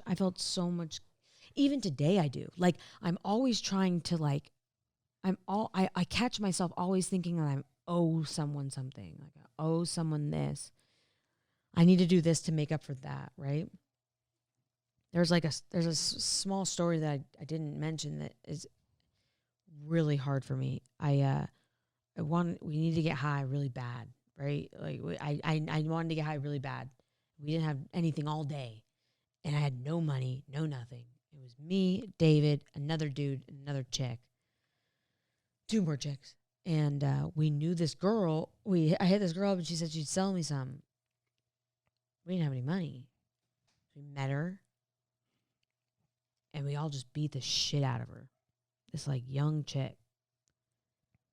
And I remember, actually, you know, because I walked up to her, so I started it, but then I was like, wait, what do I do? Like, what is happening right now? Like, it was like so not. It was so sick. Like I think about that a lot. Like just that young girl, just like she just gave it to us too. She didn't want any problems or anything, and we beat the shit out of her, like bad. She went to the hospital. Everything. It was bad. Like, so those things that I think about fuck with me, because it's like, that was me at one point. I did something like that, you know? That was hard. Yeah, you don't have identity with it though. You don't identify with that, I hope. It doesn't seem like anyway. I don't. I did. I used to. Yeah. You know, it took a long time for me to like realize that that wasn't me. No. You know, it wasn't me. It was, you know. But it still makes me sad that like Sure. that's 100%. the path I chose, you know? And I wouldn't take back anything that happened to me. But I wish I could forget some. You know? There's some things I just wish I just maybe I wouldn't remember it. I wonder if you didn't remember it, if what would be, right? How much easier it would be then to not have the respect for yourself you do. I do have my days though. Sure, as You we do, know, as we all do, as humans do, but not. Yeah. I'm wondering though, I really do. These scars are what make you so what you are. Yeah. I wonder if this is the thing, if it's, but I feel you. I mean, I don't know. I've never been there, but I understand it from the psychological standpoint very well. And I think it's fine to feel anything we feel, right? It's all normal, Totally. but it's 100% exactly what makes you what you are. Yeah. That gnarly shit is why you are who you are.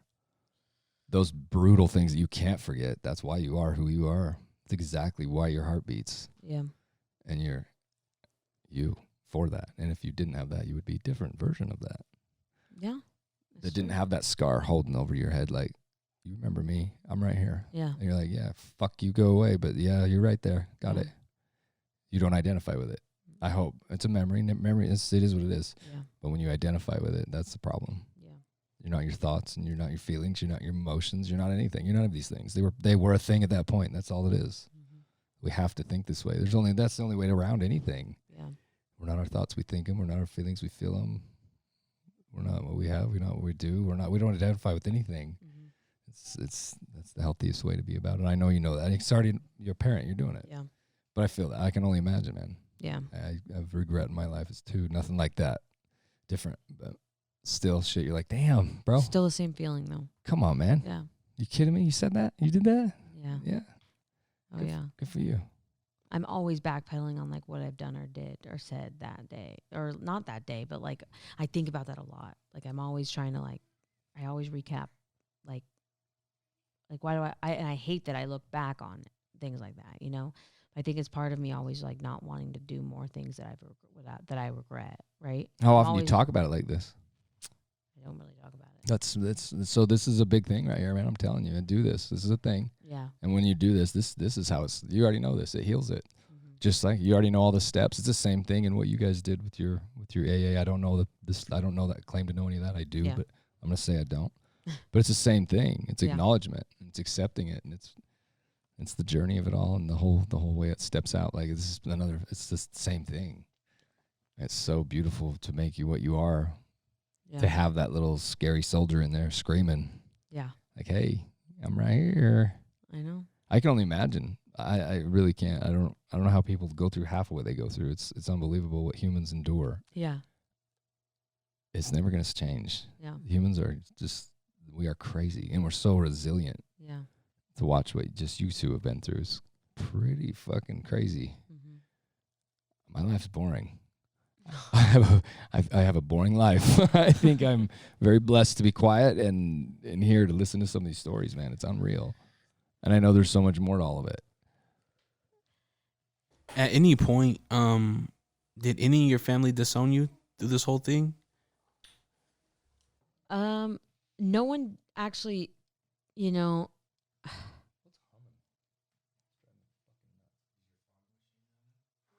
No one disowned me. Oh, I can hear it, man. No one ended up disowning me. And you know who should have? There we go. My dad. There's like things that I did during my using. Like I would show up at his house and just like crawl on my hands and knees while he's sleeping, passed out. And I knew where he had his wallet. I knew he was about to pay rent. And he always paid in cash because he's a roofer and he paid all of his employees in cash. And I would crawl on my hands and knees into his bedroom and steal the wallet out of his pants.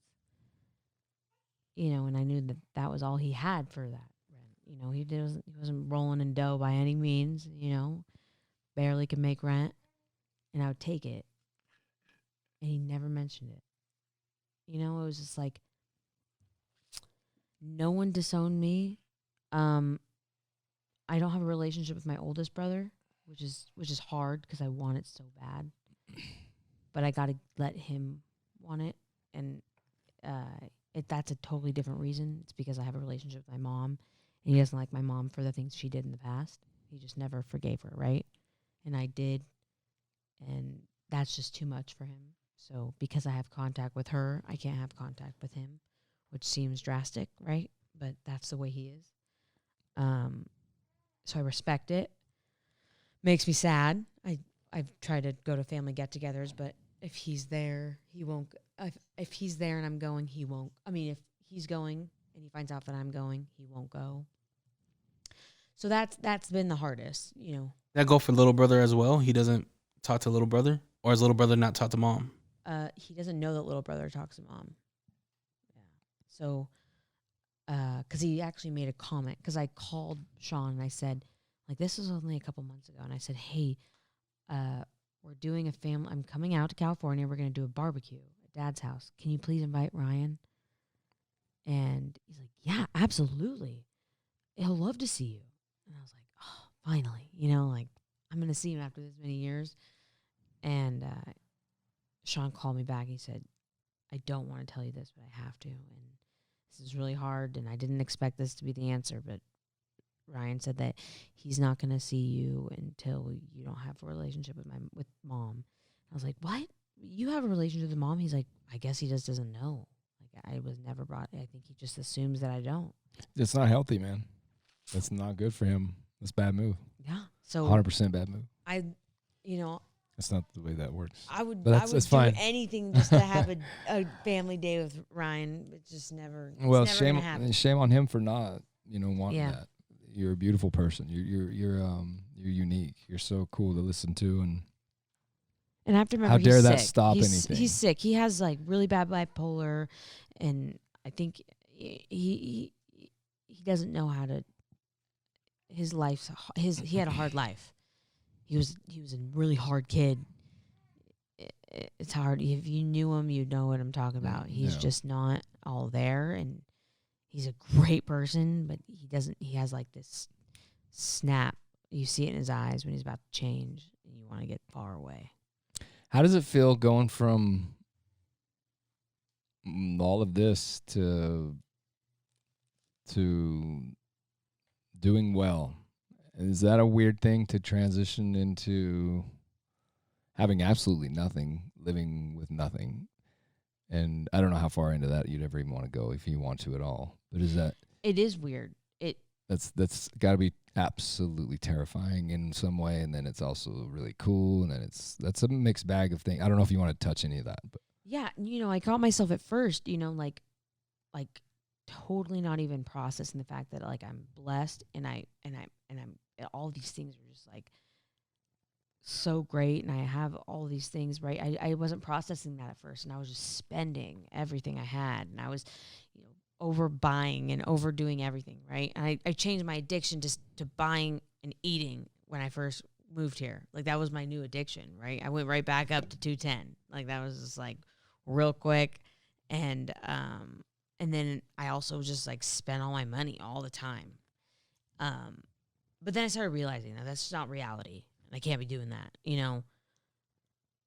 I'd be lying if I told you I don't over shop, for sure. But it's different, and I have goals today. I have goals of saving, and I have goals of all these things I want in life that are slowly happening. And if they're not, I believe truly if I want it and I believe it, it will happen. So, and sometimes I forget that, but a lot of the time I remember that, and I kind of base my life around that, just doing everything I can in life that makes me happy, And that's happening. It is. And I'm still on this crazy journey of figuring it out. It's just like, I'll think that I like when I got my cosmetology license. I loved doing hair. I fucking hate it. Like, if you were like, hey, I really want highlights, I'll be like, fuck, I'll give you somebody's number because I don't want to do it. Like, I'm just at that point. I realized I did it. I'm great at it. I just hate it. Like Doing I realized, hair. like one day I just realized, I'm like, my back's killing me. I stand here all day talking to mostly like super Mormon moms that everyone wants blonde, and I'm just like, it's like the same repetitive thing all day long, and I'm just like, it's not creative anymore. It's the same thing. It's not fun, and I don't want to be someone's therapist, and that's exactly what it was, right? Like probably for you too, 100%. and that's not me.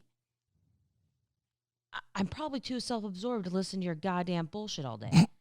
I just fucking don't want to do it. Like, dude, I get it. You have a fucking husband at home, doesn't know you color your hair, so you have to pay me in cash. I don't give a fuck. I lived on the fucking street doing meth, bitch. I know, and they look at me like I'm just like this random chick from California. They have no idea about my background. Yeah, like the guy that just hired me. I have a really doesn't cool job fit now. anything. No, and it's so bizarre. He's like super Mormon, and he's just like nothing like me. Like he says, like it's just so funny because like, and then there's all these Hispanic dudes that are total, like some of them are from LA that work there, and they like come and they're like, our new logo's blue, and I was like, crip, and they looked at me like, what?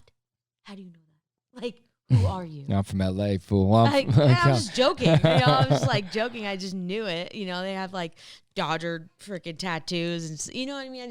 And they were just like, and this guy that just hired me pays me way too much to do what I'm doing. Doesn't even know who I am. He's like, I think something like this really, well, I am now, but to me, it's just weird to think of it. Like I'm this put together person that schedules an entire day and gets him all his business. And it's just weird. It's weird. Do you love it? I do love it. I do. What is it? You just his assistant? Yeah. I'm basically executive assistant to this company.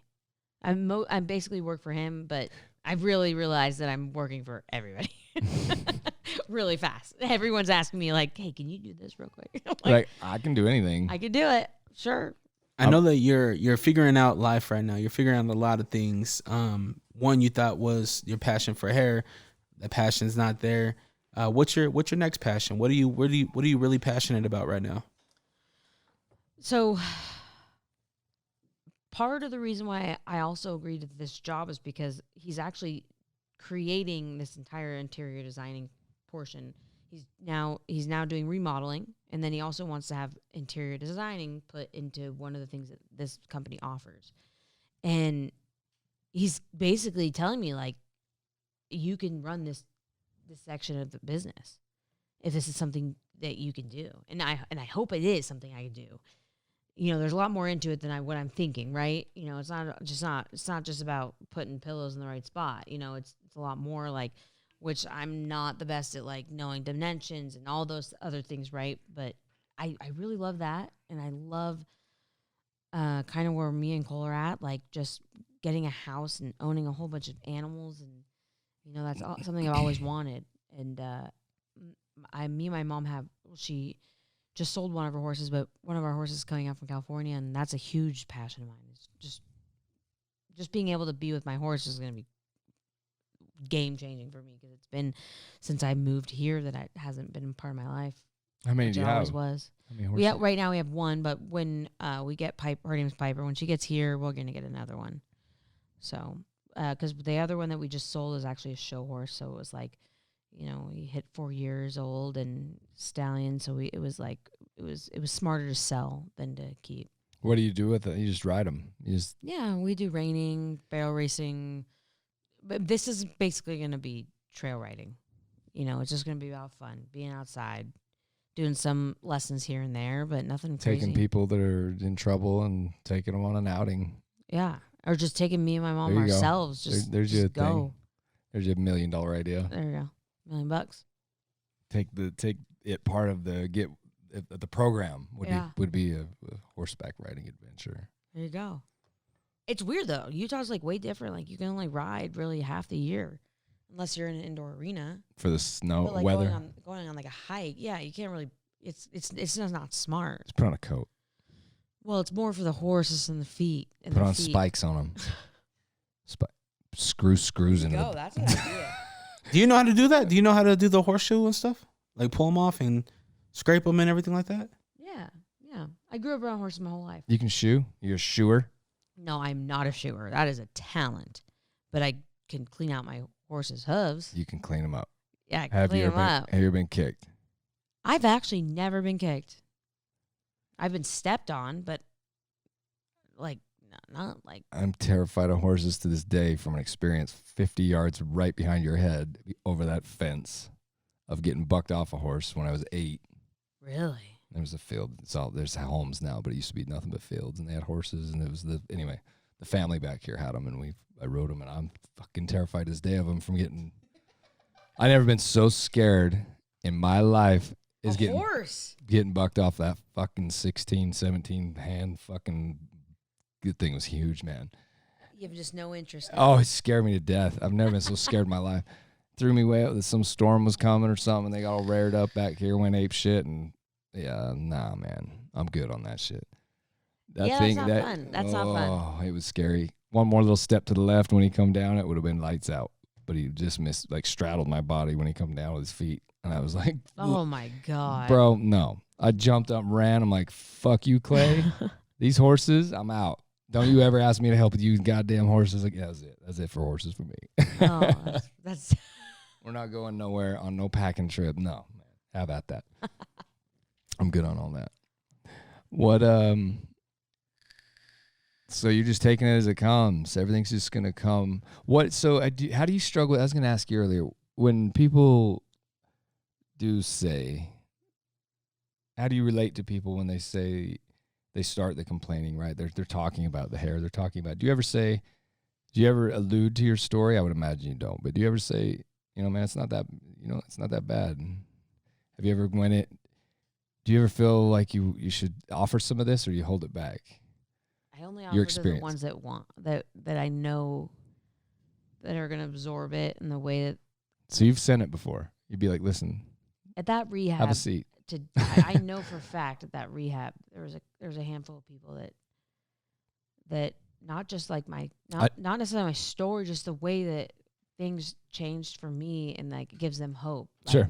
And I meant out of rehab. I'm sorry. I was meaning out of rehab. Oh, well, because it's a totally different thing. They're sometimes I do have a hard time with that. Like that's what I'm asking. Where people are just like because in there bitching it's about. kind of expected to be part of the experience. Is your triumphant experience. But out here now, I'm wondering if you want to. You said you want to try to, which is healthy, I think, to disengage from it at some point, and it no longer even needs to be in your mind. Yeah. That I had such a this and this. That's you can relive that. To me can be dangerous. Yeah. So that's what I'm asking. When do you ever say, man, you have a seat, man? Let's talk. Let me. Life is. I probably should have done it more in my lifetime for sure since I've been clean. I don't know though. I don't know. I'm asking. I don't even think it's. I just feel like I don't think I would. I feel like if I was in a position where I know the person would actually like absorb it and like care to hear it, I would. But you keep it kind of close. Totally. Like no, but like I don't think one person I've done their hair besides if they know me, like they don't know anything about me. Now they do. Now they do. But does that scare you? Most people don't. No. Does it make you feel good? Does it feel good to say what you've said? It does, because I have to remember that. If 100 people watch this and there's one struggling, just one. Oh, and they relate to one thing I say. Guarantee you, with 100% of my accuracy of my whole everything in my life, more than one are listening to struggle. That's why I love these topics. It doesn't have to be an addiction struggle. It could be anything. It's all related. Addiction is addiction. Period. It doesn't matter what it's to. Yeah, they're all the same thing. Yeah. It's a compulsive behavior. It's very simple. I'm still an addict. I'm addicted to everything. I do everything to the max. Like I went on a diet. I've been doing it for like almost a year now. Look at where that comes from. And I'm probably never going to stop because that's just my, that's the way I am. If I say I'm going to freaking decorate the living room, I'm going to get it done that day, all day, and it's going to get done, But then I also have the tendency to put things off, but like I have an addictive personality, like completely. Like once I get like vaping or anything, like literally absolutely anything. How does it feel to live with somebody else with the exact same thing? I see it so much. Like I see things that other people won't see with Cole. Like it doesn't bother either one of you. You feel strength in this. I'm asking. Yeah, no, it doesn't bug you guys don't feel weak or wounded. You're just living and doing your thing, but you very much are both these people. Totally. as am I. Yeah. But in totally different ways. Sure. Yeah. But do you find strength in that then? Is that, or do you guys feel Yeah, I think it helps both of you? it would be hard for me to be with someone that didn't understand Right. There we go. Okay. Can that relate. lifestyle, you know? Yeah, man. Because Relatable. It's very relatable. because he can always look at me and be like, kind of understand why I'm doing what I'm doing or why I do the things I do. Your downs might be different than some. Totally. If I just had some person straight out of the church at my house, I'm crazy. Sometimes I'll just like, dude, I need to decompress. What, like knocking at the door trying to sell stuff to you kind of thing? Utah? No, like if I was like dating someone like that just didn't understand, like just like some normie, just like someone that didn't know anything about addiction or anything about trauma. I think everyone has trauma in their own way, right? But like the trauma that affected me, right? The way it affected me. Because I don't think anyone's trauma is any less of. I think it's just different for every person, right? I agree, 100%. And so I think that like, and they don't define anything about you. They just don't. Yeah. I don't think I could be with someone that couldn't understand where I'm at or what I do. Therefore, it's not a codependent relationship. So you guys don't need each other. You enjoy each other. Exactly. And you're healthy. Yeah. And you both look great. Yeah. And you both feel great. Yes. And you're doing shit. Yes. Doing shit. Like a lot of shit. Like a lot of shit. Like what's some of it? Like buying a new house. Like buying a new house. When is this happening? Okay, this is actually really crazy. So my mom was going to be Stephanie's the one helping you. to sign everything, right? To do everything in her name. Yeah. But because her income so she owns property, right? Her income comes from owning a property, and she doesn't have any W-2s or 1099s for the last like years, because why the fuck would she work? She doesn't need to work. She actually doesn't qualify. And she is fine. We'll put it this way. Totally fine. She doesn't give a fuck. But she can't. Yeah, but she No could paper buy trail. out the whole house herself. But Yeah. that's not really what the point of it was, right? Right. So me and Cole were like, That's fuck, silly. let's just fucking try it. It's Like, the way it works, though. let's do it. I have terrible credit. You have terrible credit. We're both in debt. Let's see what happens. We literally just like Jenny called. We're both like kind of like, dude, this is not going to really work. See what happens with it. See what happens. Fuck it. She calls us back after we give her her information. She's like, so you guys qualify for a $750,000 house? I was like, what? Are you sure? Whose shit are you looking at? Did I give you the wrong social? But keep it. That's fine. No, it's totally fine. Leave it the way it is. Like, we're looking now. Yeah. We have 4 found. Thank you. I gotta go. like think about it. A year ago, I still on my record had an armed robbery, 2 misdemeanors for crazy shit. I had tons of a record. I just got it expunged. Like, when I think about that, just a year ago, like I couldn't get a job anywhere that ran my credit. I couldn't. When I first started working the rehab, someone had to be with me. Another employee had to be with me at all times because of my record. I couldn't go into a room with another resident by myself or bring anyone on a car by myself because I had his record. I was always like, I'm never gonna be able to qualify for anything. I can't even get a job. I can't even work unless I go to like the grocery store. But I can't even be a cashier because I have an identity theft on me. So I can't handle money. Yeah. I can't have my own business with my hair that I just went to college for because I have an identity theft on me, on my record, and they won't allow you handle anybody's cards, money, nothing like that. Until that is gone somehow. Yeah, which it Isn't did. I got accepted. Someone's looking out for you, bro. I know. Who is it? I don't know. Do you think that's a thing? I think it is a thing, but You don't think you've just cultivated all this your own ass way, like being yeah, there's definitely something. soldier. There's someone looking out for me. Think so? Not, and I wouldn't call that God, right? But Okay. there is someone. But I'm telling you, it's crazy. And today I just got they're gonna give me a loan for $750,000. Are you fucking insane? The fuck? Jenny, get your shit together, woman. She's handing out fucking loads of cash to felons. God damn. Look out. It's crazy. It's crazy. But you know what? Hey, It's great. you guys are doing it, man. We're doing it. You're doing it. I know. And then like today, we realized yesterday, we're like, Jenny's like, well, you have to. She's like, you have to pay off your debt. Like, by this week. And me and Cole just like, fuck. That's like $5,000 together. Just dumb And we did stuff. Did you? Yeah, Good. we did it. We Good. figured it out. And we, like, between each other, we pulled it together and we fucking drove around all the banks today that we owed money to and paid it all off. Like, Did you that do would it- have never happened. I couldn't even find $5 4 years ago. Do a few more curls. We'll pay for this shit. We'll pay for this. We'll get it done. And we did. I don't know how the fuck we do it. but Doesn't matter. we did it. It's fine. When you don't focus on it, hey. Well, I guess you want to understand what you did so you can reciprocate it again, right? Yeah. But maybe it's just magical. It's just happening. Just let It it, is. None of it makes sense. be. And that's even better. Stay I know. confused. None of it makes sense. Stay confused. That's a confused thing. It's confusing. That's good. Nothing should make I sense. hope Jenny never sees this.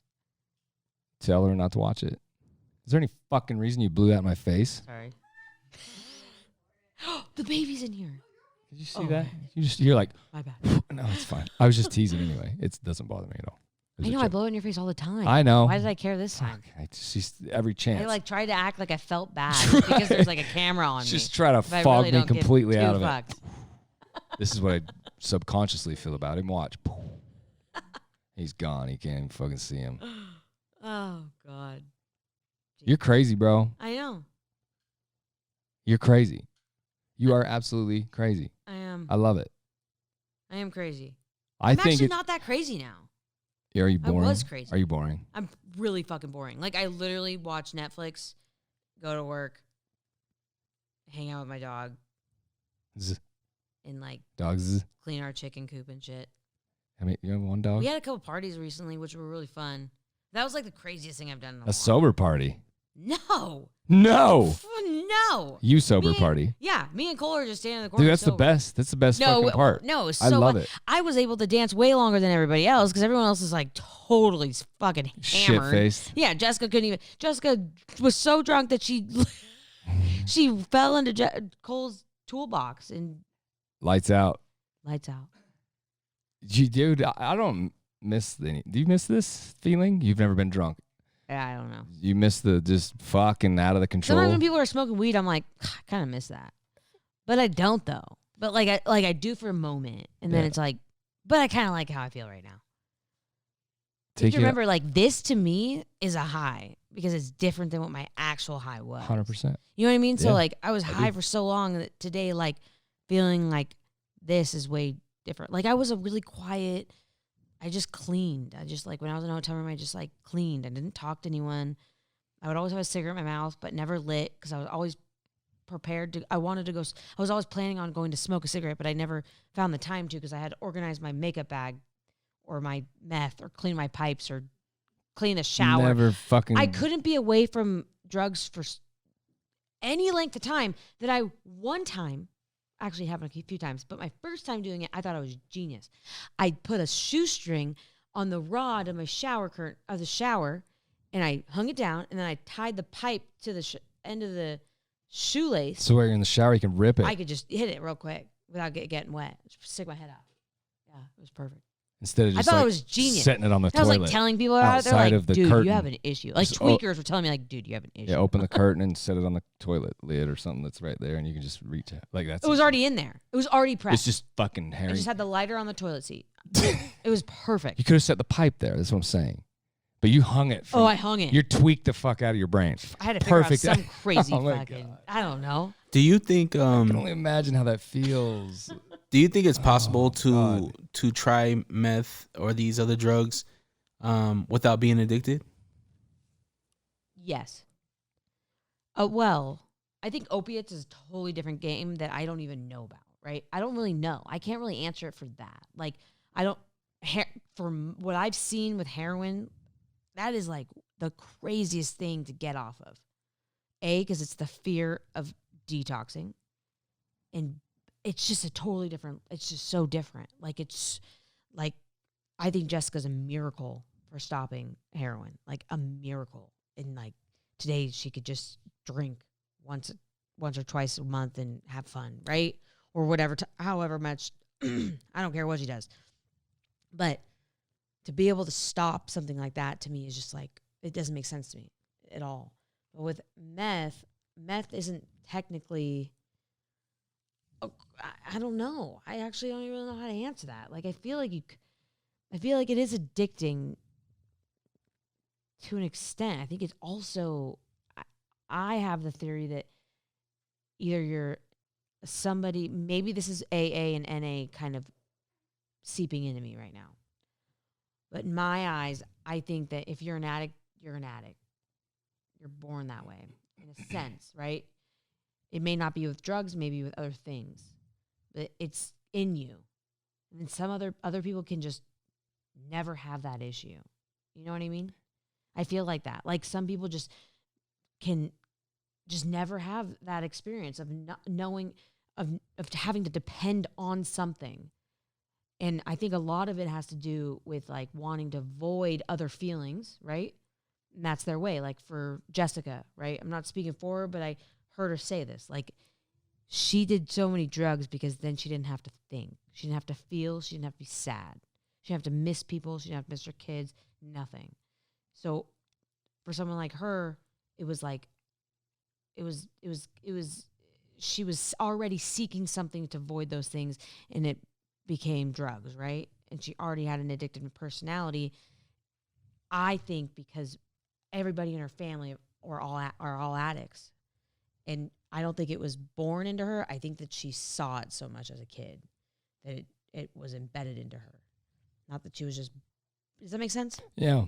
Yeah, the story I told about the alcoholics. Like, remember do you remember this story? I do. The brothers. The one says I'm not an alcoholic because my dad is, and the other one says I'm an alcoholic because my dad is. Yeah, yeah. So it's 100% a choice. Yeah. Even though they're the same brothers from the same family or whatever. Yeah. And they're like, hey, why are you not a drunk? Because my dad is, and he's like, why are you a drunk? Because my dad is. So there's a choice right there, but there's so much goes into it from childhood, from the way you're raised, from the way things. Being around it, you don't drink. Yeah. So see how that works? Mm-hmm. It doesn't work like this. It works. It's deeper than that. Yeah. Your mom was. You see what I mean? Like you have still never even drank, and you were raised with it. Oh yeah. That's what I mean. So being raised with it can go both ways. Yeah. But it's more. It's actual experience that sculpts this. There's a whole lot of things in experiment in your experience that start cultivating this behavior. It's a behavior thing. Addiction is a behavior. Yeah. I believe it with my heart. It's a behavior. It's not a have or don't have. It's not a grow or not grow. It's a behavior. And behaviors kind of just are a thing. It just happens. With experience, things happen. To be around meth, you're not going to be a meth addict. It doesn't work like that. If you're around it enough, chances for sure go up. Eventually, you're going to probably touch the shit if you're around it enough. All I'm saying is there's no right answer for it. There's no easy way to say, yep, there's addiction. It doesn't work like that. It's very much a personality thing, and it's a childhood thing, and it's an identity thing. There's abandonment things. There's so many, it's a very deep-rooted thing. Yeah. I think that for me, it was a way to cope with what was really happening in life, and then I just started getting far into it. Yeah. And it became way more than just an addiction. It became my whole life, my whole being. And like alcohol, right? You're just trying to feel good. Mm-hmm. You get to a point where you don't even like it. No drunk likes to be drunk. I know this for a fact. I know somebody else in the room that knows it too. You hate every second of it. Mm-hmm. You're just trying to feel normal. You just want to feel not sick. That's all you want. Your type of normal. So you're in a type of loop trying to just feel steady. Yep. You don't even give a fuck about anything. It's not about the drugs, it's not about the alcohol, it's not about any of this. It's just about feeling okay. I just want to feel normal. I don't want to feel sick. Yeah. And the only thing that makes you not feel sick is a little more of that whatever you're on. Exactly. It's a loop and it doesn't stop. At any point during, whether if you were smoking or if you're IV using, was there ever a scare where you overdose? So it's really hard to overdose on meth. Like I've actually never heard of it. I've never Heart attacks. Yeah, I've never heard of anyone dying from meth. Ever. And I thought that was weird too. You should actually look that up. Like what's the like how many people can you overdose? Well, obviously I think your overdose is a heart attack. It's a heart attack. Yeah. Sorry. Oftentimes it's just a heart attack. But you can't it's not like heroin where you sleep deprivation where it slows you down and you stop breathing. Stops your heart. Yeah, exactly. Stop breathing, exactly. Yeah. Opiates stop your breathing. Yeah. 100%. Those people pass out in their sleep and they stop. It suppresses your breathing. It absolutely. Yeah. That's what opiates do. Well, there was a point in my using towards the end. Meth I was spikes. super sick. Like it destroyed my body. Like I couldn't. I don't think I pooped for like months, dude. I'm not even joking. Like it was just like it was insane. I was so sick. My body was just sick. You stink? Did you just smell chemical coming out of you all the time? Nasty, just so my bunkie told me that she was like, dude, go shower. You guys smell like ammonia because it comes out of your pores. Like it just like it's coming out. But it only takes 7 days. Took me a little longer because I was using for so long and so much. But I was tiny, so it didn't take me that much longer. But it took me like 10 days for it to just be out of my system. Yeah. It's different. You know, opiates take a lot longer. I'm almost positive. Oh, for sure, Matt. Let's see. If you have a loved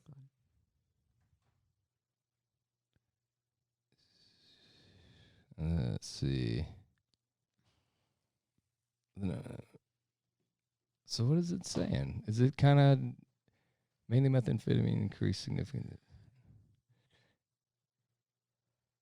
So it does say you can have an overdose, but what's the overdose? Like, what? Get help now. Yeah, for sure. Meth overdose symptoms. Well, an overdose symptom is death. I'm sorry. Yeah, chest pain, irregular. Oh, you can eventually have a heart attack or stroke. Convulsions, elevated body temperature, hallucinations, trouble breathing. These are all problems with just not sleeping. Yeah. Amen. So I listened to a big thing about it one time that it's hallucination. And that's from not sleeping. Yeah. The drug doesn't make you hallucinate at all. So hallucination is strictly usually a form of. You don't start getting side effects until the length of time of using it. Yeah, it's sleep deprivation. Exactly. Sleep deprivation was more harmful to the body than the drug ever dreamed of being at this point. Exactly. And yeah. So yeah. Sleep. But I eventually got to a point where I could totally sleep on it. Like David, you don't even know he's on it. And he's on it all day. And he was just able to fall asleep. I have a really good friend of mine, I won't say who it is, that knew it was time. This person told me the story, sitting at a light 2 or 3 in the morning, whenever driving somewhere late. I just remember that, early, whatever you want to call it. And actually passed out smoking it in the pipe. And driver's seat? Yeah, driving. Yeah, crashed out and woke up at the light was green and shit. Don't know how long he'd been there, and it was like, yo, this is fucking ridiculous. Smoking, sleeping, smoking it. Felt burn a big hole, started some shit on fire, burned it. Anyway, long bad thing with the fire thing. You get to a point where you're so tired, the meth doesn't keep you up anymore. Yeah, dude. Yeah, it's fucked up. You're trying to just stay healthy, trying to feel good, you're trying to feel normal, trying to feel whatever normal is. Exactly. And why can't you stop? Just stop. That's normal. It doesn't work like that. Mm-mm. It's funny that it's always amazed me. You know, it's cool that the AAs and these courses are out here to help people get out of it, but we don't need it to get into it. We don't need to learn to get into these things, right? It just happens. It slowly happens. But we need so much support to get out of all of these things. Mm-hmm. I'm interested in that aspect more than anything. That's a good point. Because I did it completely alone. That has nothing to do with anything. Yeah. I drank more than any human alive can drink. I can promise you this. I won't even go there. I'm telling you right now, it's 30 plus years of my life. It was a thing. Yeah. Unbelievable. I don't even know how long it was for. It doesn't matter. But all I'm saying is I did it completely alone, completely just boom. Yeah. So it's just cool to see that right there, that just enough that right there will show you. And I haven't touched it, and I don't even care. It's all right here. It's here. Yeah. It's very much here. Yeah. And when someone's willing to do whatever it takes, lose it all, do whatever they'll do it. Like totally. It's more here than anywhere. Yeah. It's not and alcohol will kill you from withdrawal. That's the only one you die from. That's absolutely real. You can look this up for real. That's an absolute real statement. You will not die from a heroin coming out of heroin. Detox. Very rarely. It's a very, very rare thing. Alcohol, it's a guarantee. Yeah. Dying from detoxing from alcohol, you will die. You're not supposed to detox on your own with that, because it's like a 90% chance you're gonna have a stroke. Yeah. Like that's the main Seizures. thing. Oh, that's what I meant. I meant to say seizure. Yeah. I meant to say seizure, and which can easily lead right into stroke. yeah, my mom actually detoxed on her own. Yeah, man. Drinking hardcore every single day, all day for years. One day she just stopped, and she said she thought she was gonna die. Really? Yeah, she for sure thought. I must have been very fortunate. I don't know how it happened or what, but I just shook it out, man. I just wrote it and just did it. Yeah. I don't know. I don't even really remember it being a thing. I just decided I was over it. Yeah, some people can So just do it. So I'm trying to say to whoever wants says hearing that, like that this is very, very, very real. You can do it. Yeah. You can do anything. You can do anything you want. It doesn't take anything to get us to there, but we need everything to get us out of it. Yeah. And I think that's beautiful. It's okay. That's okay. I'm not saying it's wrong, but I'm just saying it's like believe in yourself, because that's what's going to be there anyway eventually.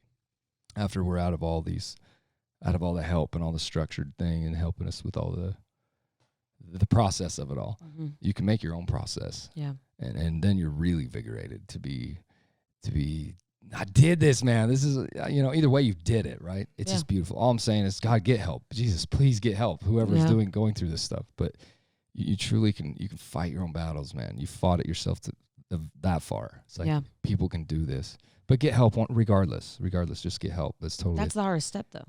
Yeah. It's interesting. Admitting and like actually reaching out. Like a lot of people don't.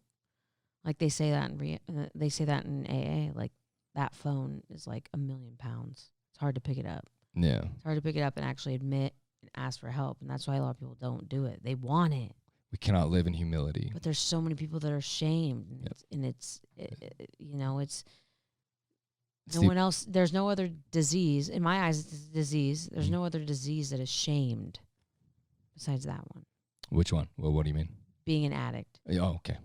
Like you're shame. Like some people shame you for being alcoholic or whatever. Yeah. And you're ashamed to reach out for help. You're not ashamed for any other disease to go get help from a doctor. Mm-hmm. Yeah. There's so much damage done to that point too. Your brain is already usually, you're already so. There's a reason you're to that point anyway, and you're so fragile, and so it seems like there's no way. I'm telling you, look around you. Just everybody looking at this video for watching this, like there's a way there. You did it. There's a way here. I did it. You can do it. Totally. The point is just do it. You absolutely have to do something. Just start doing something. Yeah. Don't worry about a plan. Don't worry about it. You can do it all by yourself, just like you got into it. Yeah. Just like you started, you can stop. I promise you, people, you can do this. You have to you eventually are going to have to deal with your heart and your brain on your own anyway. You just are. With or without these coping skills and all these things that you get taught and you supposedly learn and live with, I'm telling you, you're going to be alone eventually. And you're going to have to deal with this. So do it. Deal with it. Deal with it now. Start. Just right away. Own what you're doing. And rock and roll, man. Get up out of there. You can do it. Totally. I don't. I've been there. I'm talking from experience here. I'm not saying I'm like some tough guy or some shit. Like you can do whatever you set your mind to do, and one way or another, get help for sure if you need it. But people who can do anything they want to. Yeah. You've proved it. You've proved it. I proved it. Yep. Everybody proves it in their own way. Exactly. We all do our own thing. Yeah. What's good advice for anybody? What can you leave somebody with? What's a beautiful nugget to leave this world with? Even though you're going to be on the show all the time. You basically did it. Just reach out. You do it though now. What's your advice to every human that wants to hear something from your mouth about, hey,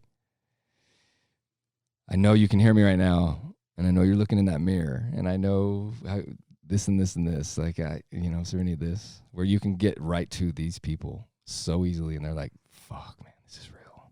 I think you know what I'm saying. Only you could speak to this mind, is what I'm saying. Yeah. Whoever this is, I can speak to my people's minds like that. No problem. They're all different. The thing is if you're But talking it's like direct, like if I'm talking to someone that's on meth They're not right listening now. anyway. right now, They're not listening. But they're ready. But they're ready. If they're wanting some help and they're like, fuck, man, what Yeah. do I do, Hannah? Help me. What do I do? What do you do? What do they do? It's just a better high on the other side. You know, that's all you're chasing is a high at that point, right? Yeah. You're not chasing the lifestyle because it fucking sucks. No one says like, "Oh, I had the best." Is there time. anybody that has a good life doing the shit ever? Fuck. If so, please, Anything. Please, I would like to hear. Alcohol from included? Any drug? Like drug? Well, I was actually sustainable, calm. Like what is too much, right? Yeah. I've been thinking about what you've said about the different spectrums of the people that were in that hotel room where you had the dude with the $1 million house, right? Mm-hmm. So to me, I mean that sounds like somebody that has some type of success. I don't know if this dude had a good business or what. Yeah, I don't even know. Look at my family. I'll just go right there. I ain't gonna say no names or nothing. I have a very successful family that they there's abuse there big Yeah. time. I won't even get into Yeah. it. The people make it all the way through life with it, I know. It's, and they work and they move and they're very successful. I'll talk about it later after, but very close to home still, and it's people can do it, man. yeah. I did it till I was almost 4. Man, I'm telling you, it was on a scary level. It would blow your, the other things I can do it, the amount I can. Addiction's not racist Alcohol- or prejudiced or anything alcohol like is that. It can way happen worse. to anybody. You know, it can Tolerance is be a in thing. anyone. Yeah, man, it's scary. I It's did so scary. I did have one last question for you. Do you know where the surfboard's buried? Like, could you literally go and dig Go it up? back there and get it. Yeah, absolutely. Could we? Yo, road trip podcast. That would be an incredible vlog. That would go viral. like just this much kind of viral. Yeah, it's still there. There's no way it's not. We'll There's bring no it back. way. Let's go deliver I it think to her. the only no, they all knew that we put it there, but like most of us, everyone was like too lazy to go dig it back out, or like the and we were cops didn't ask? scared. They didn't. They didn't. I don't Nobody know if they divulged it? knew. No one ever asked. Like they never said, "Where's the teen choice or surf?" That was never asked, right? But like obviously, surfboard? maybe Miley didn't even notice it's gone. Like she may not even fucking. She's worried know. about her dildos Yeah, and her sex swing and all that stuff. she moved right after that.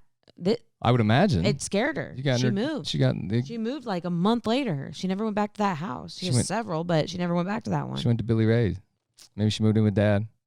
I love Miley too. She's dope. She's so cool. She Sorry, pro- Miley. Yeah. I mean, you were named after her character, so Hannah Montana, baby. Stupid. That's the first thing you called me to when I met you. I was Well, like, oh god, I meant it in another old man that's gonna say that. Sorry. It's just you like, even dude, kind of sound Yo, like we her. made it That's all- crazy. most old men like made say it- that. They're like, oh, Hannah Montana. Like, I made it all the way to the end of the show, and you've smoked me right there. Like, I really was happy with how this went.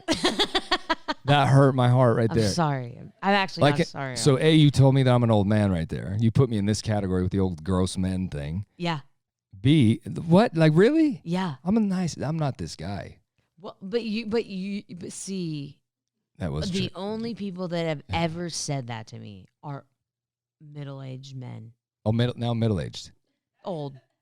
I'm fucking The ones with a little gray coming through their beards. lot of gray. Lot of gray. I was trying to be nice. This is pure white right here. Oof. On the side of the head right here. This is white, bro. I'll take that I can off. color it. It looks Don't too ask me He to. needs blonde. I can color it. Don't ask me to, but I can do. I'm not gonna because you don't like doing I hair. don't fucking like it. You don't do hair? Like hardly at all? I had to do Jessica's hair the other day for her birthday. It looks great. Do you do his hair? And his beard Yeah, and shit? I trim it. I trim him up. You take care of him? Yeah, but he's pretty good at doing his own beard. I don't really cut his hair. I'm not good with clippers. I'm not a barber. I think that men's cuts should stay with barbers. That's like me trying to. That's like I don't know. I just don't. It's a thing. It's a thing. I get it. I believe it. I Some feel it. people You're- don't. you Some do- people do both. You like, but you like the female hair. You're in the yeah, I'm style. licensed in barbering. Like but I'm not. Yo, straight razor, bro. Bring a straight razor. I can do a straight razor. Yo, hook it up, I can do dog. a straight razor. What? Have you ever had one of those? No, I haven't. Bitch, Have I please. given you- yeah, I have. Huh? That No, you shit's- from me? Yo, there's nothing like that, man. He's never gotten one from me. There's nothing like that. That feels so cool. When you're done, Yeah. that is the dopest feeling in the world. Your neck, and I do my head. Mm-hmm. Oh my God, my face. He didn't Bro, even know have you ever really had a about straight it razor? until I really. Homie, this shit right here will change You'll your life. love it. It is like the pamperingest thing for a male you will ever do. Oh yeah, hot towel. Bro, Oh, it's the good. alcohol at the end, fuck that. But hey, it's cool. It's good. And it looks clean as hell. Oh, it's beautiful. There's no feeling like it. Is that something that you would do? Yo, straight razor. Oh Yeah. yeah. Yo, guys. So maybe at the next little concert, maybe we could set her up in the corner and she Dude, can get facials. Guy, I don't There know we why you're go. not doing There it. you go. Guys will pay. I know linemen. It's a big thing in the lineman world. Like that's pampering to a man to get your neck, especially if you hate hair on your neck like every fucking man does. You straight razor that shit, bro. There's nothing like it. Yeah. Guys pay hella money for this. Like they get pampered. I scored the highest on my test on that. It's so dope. I actually really like straight razors. Then why are you popping your knuckles? Are you upset? Are you anxious? I've done it like 6 times. I always do it. You just notice it because your ears are working. Well, probably for a not. second. I didn't put my hearing aids back in. Will you bring a straight You're razor just next time? proving the point that you're fucking old. Don't kill me. No, I'm not old. Okay. Do you have a straight razor?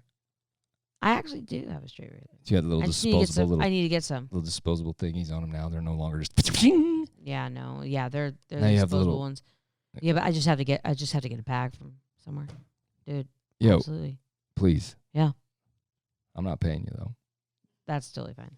That's your dues for hanging out. Because then that means I'm working, and that's not fun. You just come and have fun.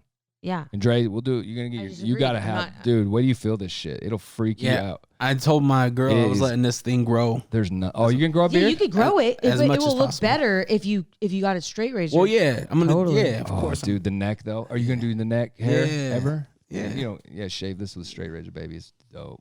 My Oh, yeah. head, even. I love my head. Now. Oh my god. You get your head straight razor. Yeah, I have had. Yeah, it's Yeah. beautiful. I love it. You ever be your back done? There's nothing fucking like it, dude. Nothing gets that close to you. It's cool. It's cool. It's Never- like getting your nails did, bitch. It's like It is. I wouldn't know. Total like pamper. girls getting all pampered up and shit. That's a guy's pamper move right there. A pamper for me is like, 15 minutes in the shower, uninterrupted. And we're gonna end there.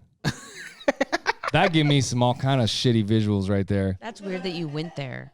Yeah, It's for weird that real. you hung a Put pipe in yourself your there. bathroom. I Don't was fucking. thinking like, You hung a fucking meth pipe in. Don't fuck with me, bro. Yo, Hey, sorry. I'm sorry. I'm real. That was fuck. You call me out, bro. I come. Hey, see, you asked me why I don't tell people my fucking stories and shit. I'm sorry. Just kidding. That was so beautiful. I don't give a fuck. That was cute. I know you don't. That's why I said it. I ain't tripping. Hey, that was a smart fucking idea. So I don't. Well, know I what think you it's said. actually. Did you ever have any other really good ones? Like, fuck, dude, this is at the time they're all great, but when they're you were all done, and then you're like, dude, that fucking book reading No. thing with the light and the divider thing, like some. I weird- was smart about like making sure there was always someone at the hole, like looking out the door. I was a total peepholer, but if I wasn't Paranoid able to out of your stand there, fucking mind. somebody had to. So there was like had a little system going, always. If they Like, wanted yo, to be in the room, they got to be fucking looking out keep too. watch, bro. Who's Mhm. coming? Fucking. do you think you God. could? Do you think you could Ugh. have done that? Well, I think you could have, right? I think that you're in desperation mode in that point, like in that lifestyle. But obviously, where you were at, it's a totally different climate than out here. Do you think you could have done what you were doing out here? You've seen our winners. No, I couldn't, dude. They do though. Half the They time, I didn't do. even know where my fucking shoes were. I was like, I'm not even joking you. Like a lot of the time, I would like not know where my shoes were, and I actually still to this day have like an issue from this. Like my feet would be so cold all night, like so fucking cold. Like I think I destroyed my feet. Like right now, my feet are cold. Like my feet are always cold. It's so weird. Like it's so weird, and so I know I could never survive in this climate. Because even being outside for the time that I don't know. I was always in a tank top, shorts, and no shoes, and I never knew where they were. It was weird. Like I never. Were your teeth all fucked up? Were your teeth just trashed from it? Yeah, so I have a gum disease. So I didn't have any adult teeth come through. They're all baby teeth. Like, and I knew eventually. Because you were doing it as a baby, for Christ's sake. Really? No. Like you were young. Well, I was, You're but so young. but I knew, like my mom knew. damage The was- dentist told her like she's never gonna have a second. She doesn't have a second set Yeah, coming through. right. Like you could see it in X-rays. Like usually, if a kid has teeth coming through or eventually going to. They're already showing. Yeah. They're just not through yet. And I just didn't even have that. Like besides a couple on my backs. You wouldn't have had them anyway, Never.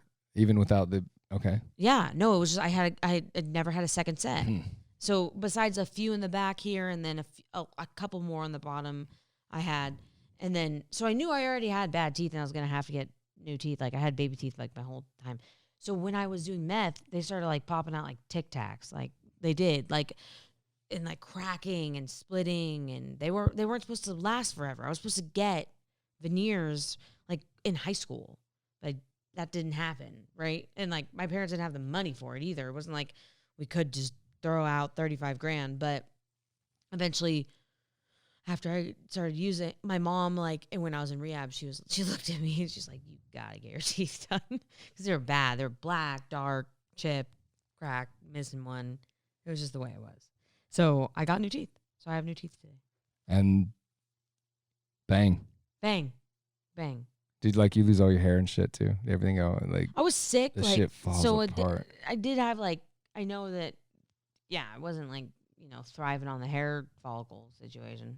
Yeah, I wasn't. Shit is so Everything horrible. was just gross. God, bro, how do you do? So glad know. you're away from that. I know. Fuck meth. It's terrible. It tastes bad, stupid, makes you look weird. You make it with And toilet bowl it cleaner and tricks you. matchsticks and fucking carb cleaner. Let's get real. This is shit. And pee. Ammonia, Yeah. pee, urea. Urea. Urea is a big thing I know they use. Oh, well. Diesel exhaust fluid. Oh my god. That's what it tastes like, diesel.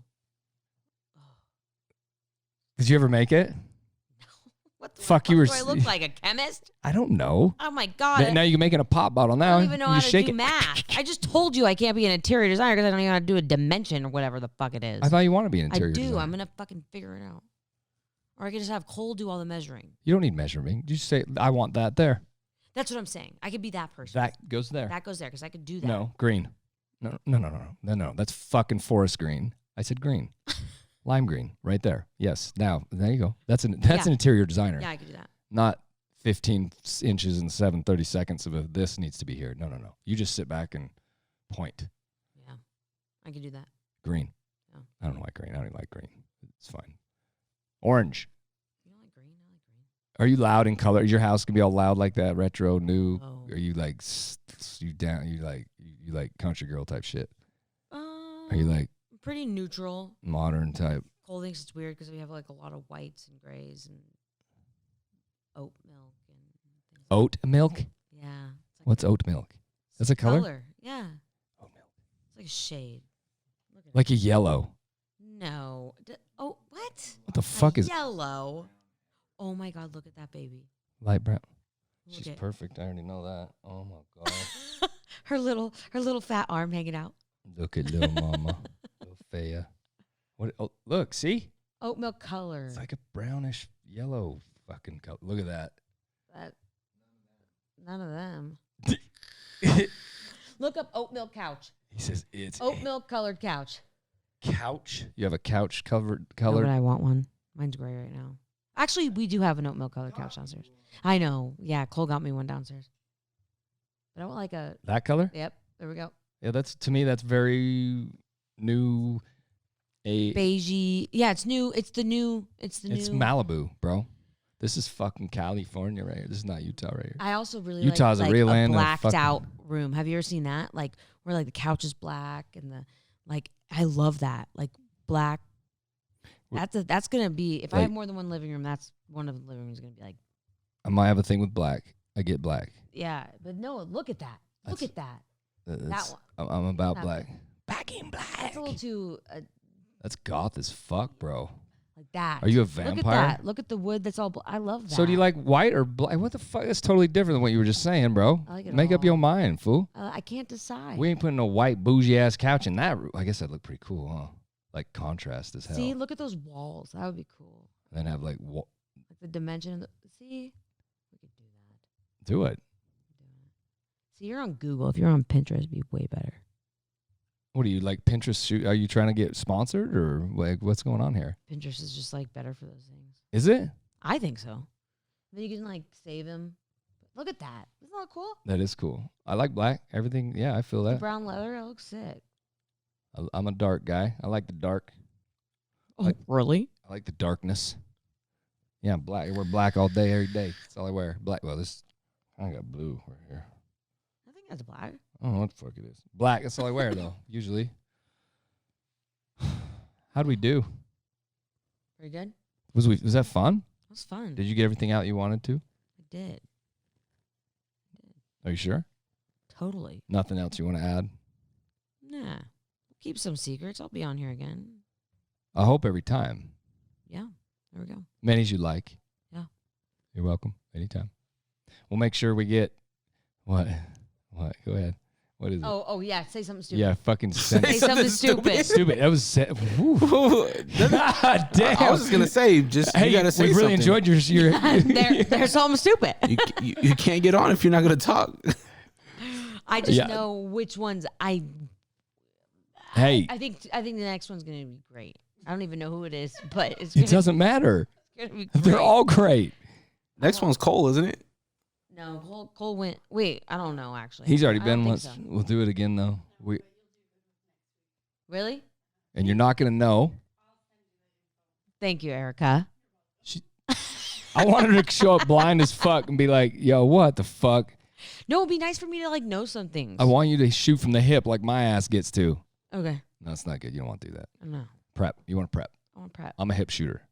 I'm a prepper. My life is a hip shoot. That's how I like it. Right on the fit and just right on the edge of shit. Like, oh god damn. Yeah. This is scary. This is scary. I love it. That's why you have Erica. I'm always tipping. Like, oh yeah, what's this? It's like always a ride for me. I never have a stability thing. I like to be unstable. I feel comfortable there, not knowing what's coming up. I like that. You like to stay uncomfortable. It's where I live. It's where I thrive. That's why I like black clothing. It's shit. It's dark. It's just weird. I'm out. I'm just that guy, right? Yeah. Someone's got to be. Fuck, I guess. Might as well be you. So, okay, is that it? Yeah, that's it. Do you want to send us out? No, I sent you out last time. Don't look up there. You're I cheating. didn't look anywhere. You looked straight at that lamp. I didn't look anywhere. I know you did. What are you talking You looked about? up for confirmation because it's right there. Don't fucking tell everybody my secret. It's only on your side. You can't tell I me. might be able to remember though.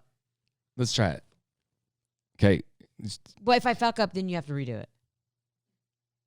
We're going to let it end on how you end it. It's all C's, right?